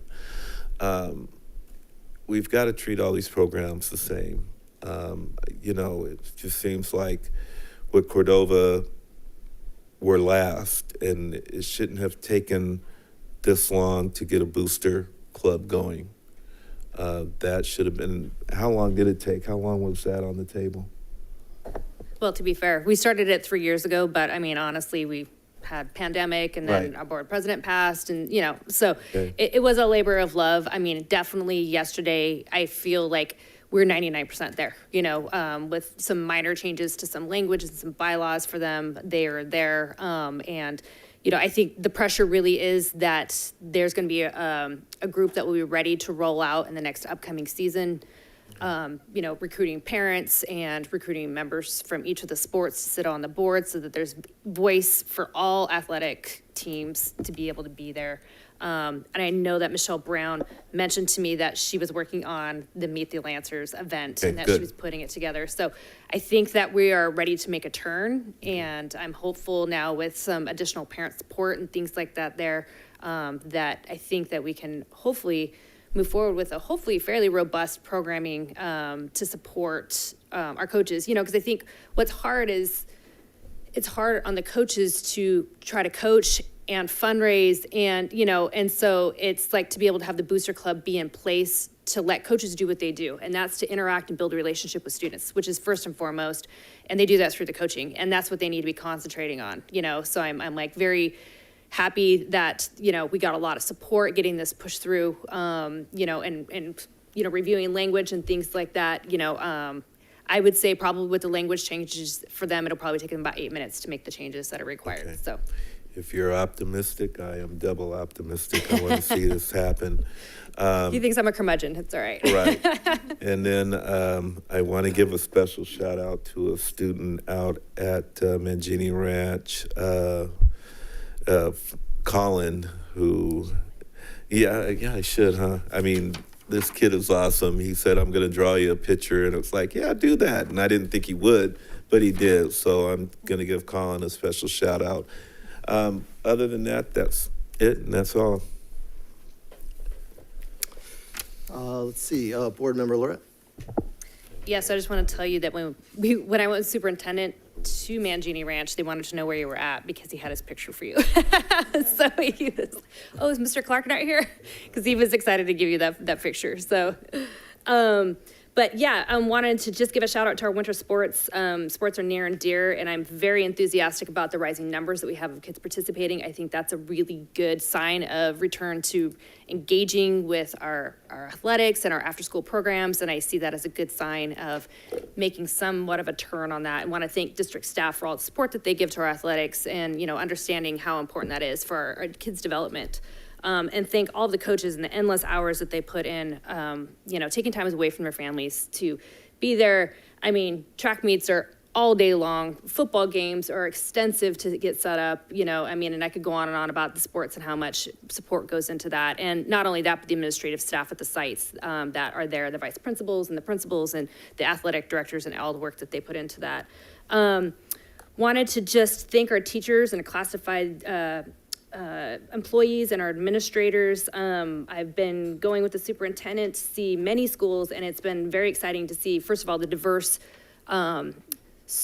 you know, student bodies that we have and see all the supports that we get. And wanted to, again, thank Mr. Martin. I probably thank him like almost every board meeting. But, you know, one of the questions that we've really been diving into as we've been meeting with the site administrators is really what are they going to be doing with their funding, and just the enthusiasm that they have to be able to really get those supports in there. And I'm really looking forward to seeing the next year and kind of doing a deep dive, you know, mid-year and towards the end of the year to see how those supports are really rolling out and affecting the students, because they're very optimistic with it. And it's what's interesting is when you go to each of the sites, they're all going to use it in a different way. You know, we haven't found any site that's duplicating any, I mean, there are some things that are, you know, duplicated, but the mix of what they're going to be using the funding for, I think, is really exciting. And so I'm really enthusiastic about, you know, some of these extra supports for our students as they roll out. So really, again, want to thank, I know that was probably a very big labor of love and a heavy lift to do that. And I want to appreciate, just say how much we appreciate that. And again, just our teachers and our classified staff and our administrators going onto campuses, you see happy students, you see teachers who are completely engaged, administrators who are doing everything they can to help support our students. And, you know, I commented on the other day when we went to, I said, every campus that I've gone to is so clean and so tidy and, you know, well-run and friendly office staff. And so, again, all those classified employees that, you know, make the world go round every single day for our students and our families. And I think that's it for me. Thank you. Board Member Hui. Thank you. Ms. Shrivastava, in your comments, just now you mentioned several areas in equity that we need to be working on, one of which was hiring teachers of color. So just wanted to report, actually a month ago today, March 20th, had the chance to visit Wiley College in Texas with several of our FCUSD staff, which is one of 3 colleges that we are partnering with. That's an HBCU. It was really exciting just on the ground level of figuring this out. I'm hopeful we'll get maybe several teachers, if not at least a couple this year from one of these 3 colleges. But this is kind of the start of this relationship where hopefully we can build a partnership with each of these 3 schools, which is great timing because on Monday we have one of these schools actually coming out to visit us, Delaware State University. And I think probably not only are we working on having teachers come out to work with FCUSD, I think the exciting part about partnership is each of these HBCUs would love to have FCUSD students out on their campuses being trained as teachers so that they can come back here and work with our own students. So I'd encourage students, the Delaware State University is going to be at Cordova High, Folsom High, Vista, as well as the ESC here on this coming Monday. So, you know, stop by, visit with them, kind of see what opportunities they have. It sounds very exciting. And it would certainly be really exciting to see some of our students sign up and be at one of these universities in the next couple of years. That's all for me tonight. Thanks. Thank you. As for myself, I want to start by thanking the facilities staff for handling a very unfortunate and sad graffiti incident we had at Gold Ridge Elementary that happened over the weekend. It was discovered early Sunday morning, and my understanding is the staff was there at 6 a.m. on Monday morning with paint and took care of it. In fact, I stopped by the campus today. Actually, I stopped by the campus on Sunday morning to take a look at it, and then I stopped by today to see what the staff did. And honestly, you couldn't even tell. The paint matched everything, and they were able to take care of that before the first students arrived on campus. So I very much appreciate the facility staff for taking care of that. And Superintendent, if you could relay that to them, I'd appreciate it. And then just 2 quick administrative items. And I apologize to the students. I too will be out of town next Wednesday. I would have loved to swing by the International Night. I've gone to the International Nights at the other high schools in the past, but I'll be out of town on a personal issue.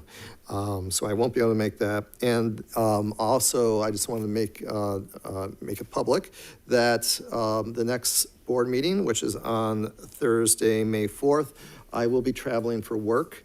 So I will not be chairing the meeting, so I'll hand the gavel to the vice president. I will be participating remotely, and I understand we're back to the old rules, so I'm going to have to post a notice in the lobby of the hotel and leave my hotel room ajar. So anybody who is in Denver would like to come and watch and participate in the board meeting are welcome to, come to my hotel room. That's a strange law. All right. So just wanted to let the public know that.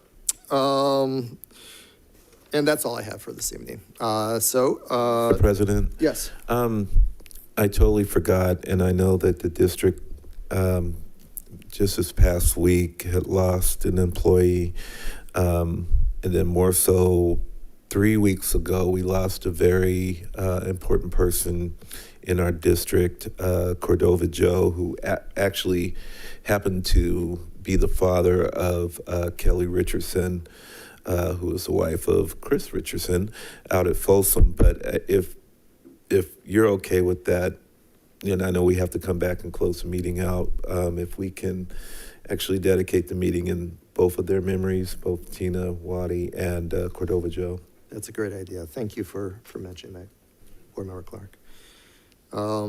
And what Board Member Clark just alluded to is we had to we didn't have an opportunity to finish everything that we were discussing in closed session earlier today, but obviously wanted to be out here by 6 o'clock to start the meeting on time. So we need to go back into closed session. I don't anticipate it's going to be very long. But we will have to go back to closed session. But before we get there, let's handle advanced planning. So that's agenda item 16. Next board meeting is May 4th, 2023. You have the 12-month calendar there for your reference and suggested future agenda items. Does anybody have a suggested future agenda item? Board President? Yes, Board Member Hui. Yeah, I would love to see if the board would be open to a discussion about allowing PE credits for our student athletes that are participating in high school sports at our schools. I would actually like to see how that would go. I mean, I think we looked into it before. It might have been some time ago, but I'd like to see what that would look like. So I would be in consensus. Yep. All right. Yep. I have no problem with that as well. Thank you. So we have a consensus on that. Any other items? I know it's a ways out, but I would love to make sure that it is recorded that I'm requesting that we bring back the board policy to look at how it's going within the first couple of months of school, as we discussed. So I know that's a ways out, but just so it's recorded and down and we are aware. I'd be supportive of that as well. Mm-hmm. Yeah. And we can put that on the 12-month calendar. Cool. Now. Okay. Any other items? I do. Okay. I would love to see if we could look at possibly a first responder CTE program if possible. I know that we've got, some dual enrollment for our patient care pathway. And so I'd love to see if maybe there's some interest or that we could look at maybe just some other additional first responder. I was down at Intercom and they have like a really cool training center that was there specific to firefighters and police officers. So just wanted to see what that would look like. Maybe see if we could get some interest from students to see if that is some kind of curriculum that they might be interested in. I'd be supportive of that being a future agenda item. Anybody else? Yeah. Okay. Any others? I guess we've been quiet on this for a while, so why not? I have one too.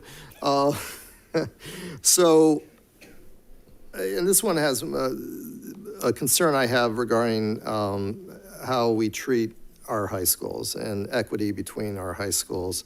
Right now, we have one of our high schools, Vista Lago, on a 4x4 schedule, which provides the most amount of credits to graduate and the most opportunity to take a diverse class schedule.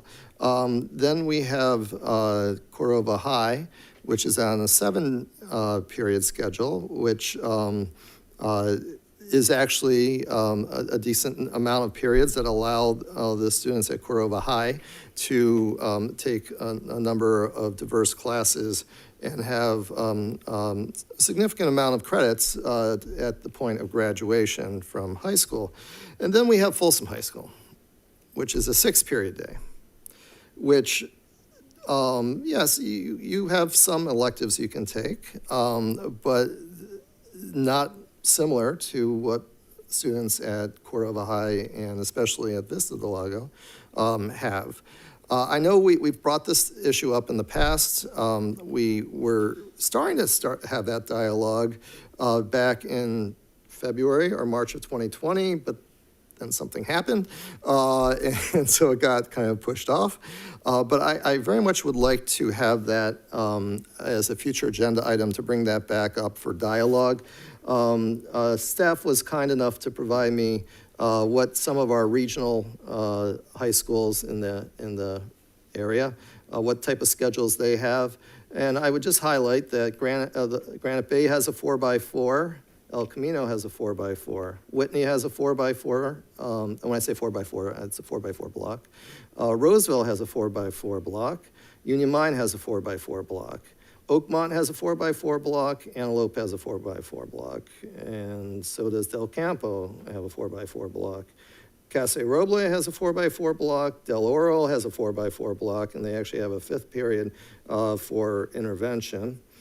And then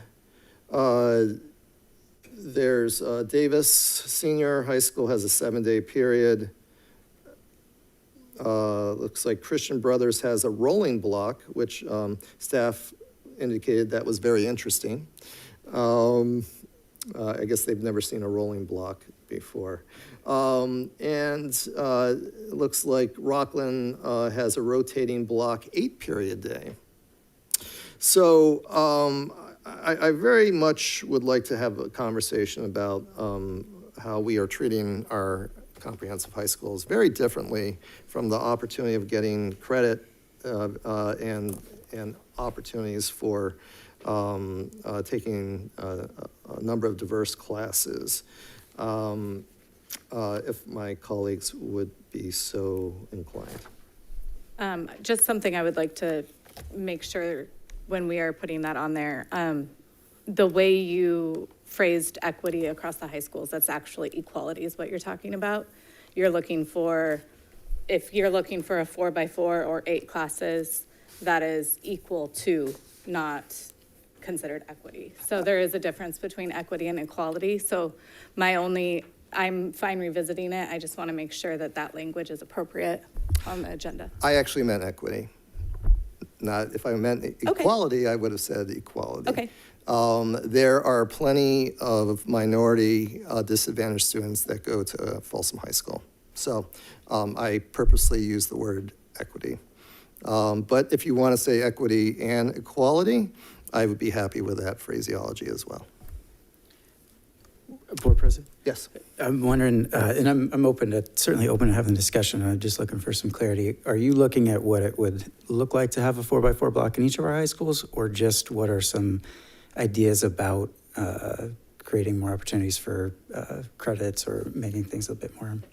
Honestly, I very much would be curious what a 4x4 block would look like at all of our high schools, and whether a 4x4 block is even possible with an IB program.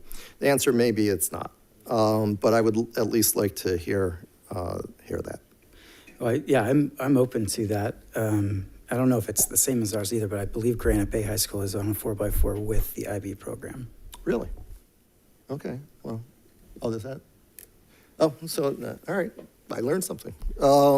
Can I ask you a question? How many on that list, how many of them have only 6 periods or any? Do any? Yeah, there are. Let's see, 6 period, Oak Ridge, Elk Grove has a 6 period, but they have a 7th period on Tuesday, Thursdays. Bella Vista has a 6 period, Mariloma has a 6 period, Rio Americana has a 6 period. Okay. And West Campus. Okay, thank you. Yeah, no, I'm in agreement with that. I mean, at the very least, getting them at least a 7th period would be probably very beneficial for them. So I think just looking at options, what we can do to just give them more opportunity. I think anytime you can add more opportunity, especially in those electives, I think that's the enrichment part of things, where they get that extra thing that they're really passionate about, learning. So I think I would be supportive of that. Okay. So. All right, well, it sounds like we have consensus then. All right. That is the item that I had there, and that takes us to agenda item 17, recess to closed session, which is needed. So we will recess to closed session, and I obviously encourage the superintendent to let any employee that you don't need to stay here to leave. So Yes, and Cabinet has my permission to leave if they need to leave, and thank you for staying tonight. okay, so we are in recess.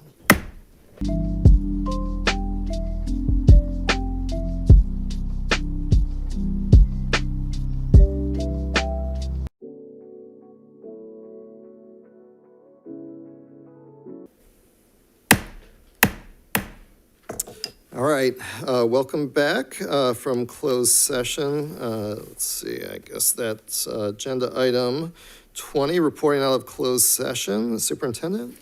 No action to report out of closed session.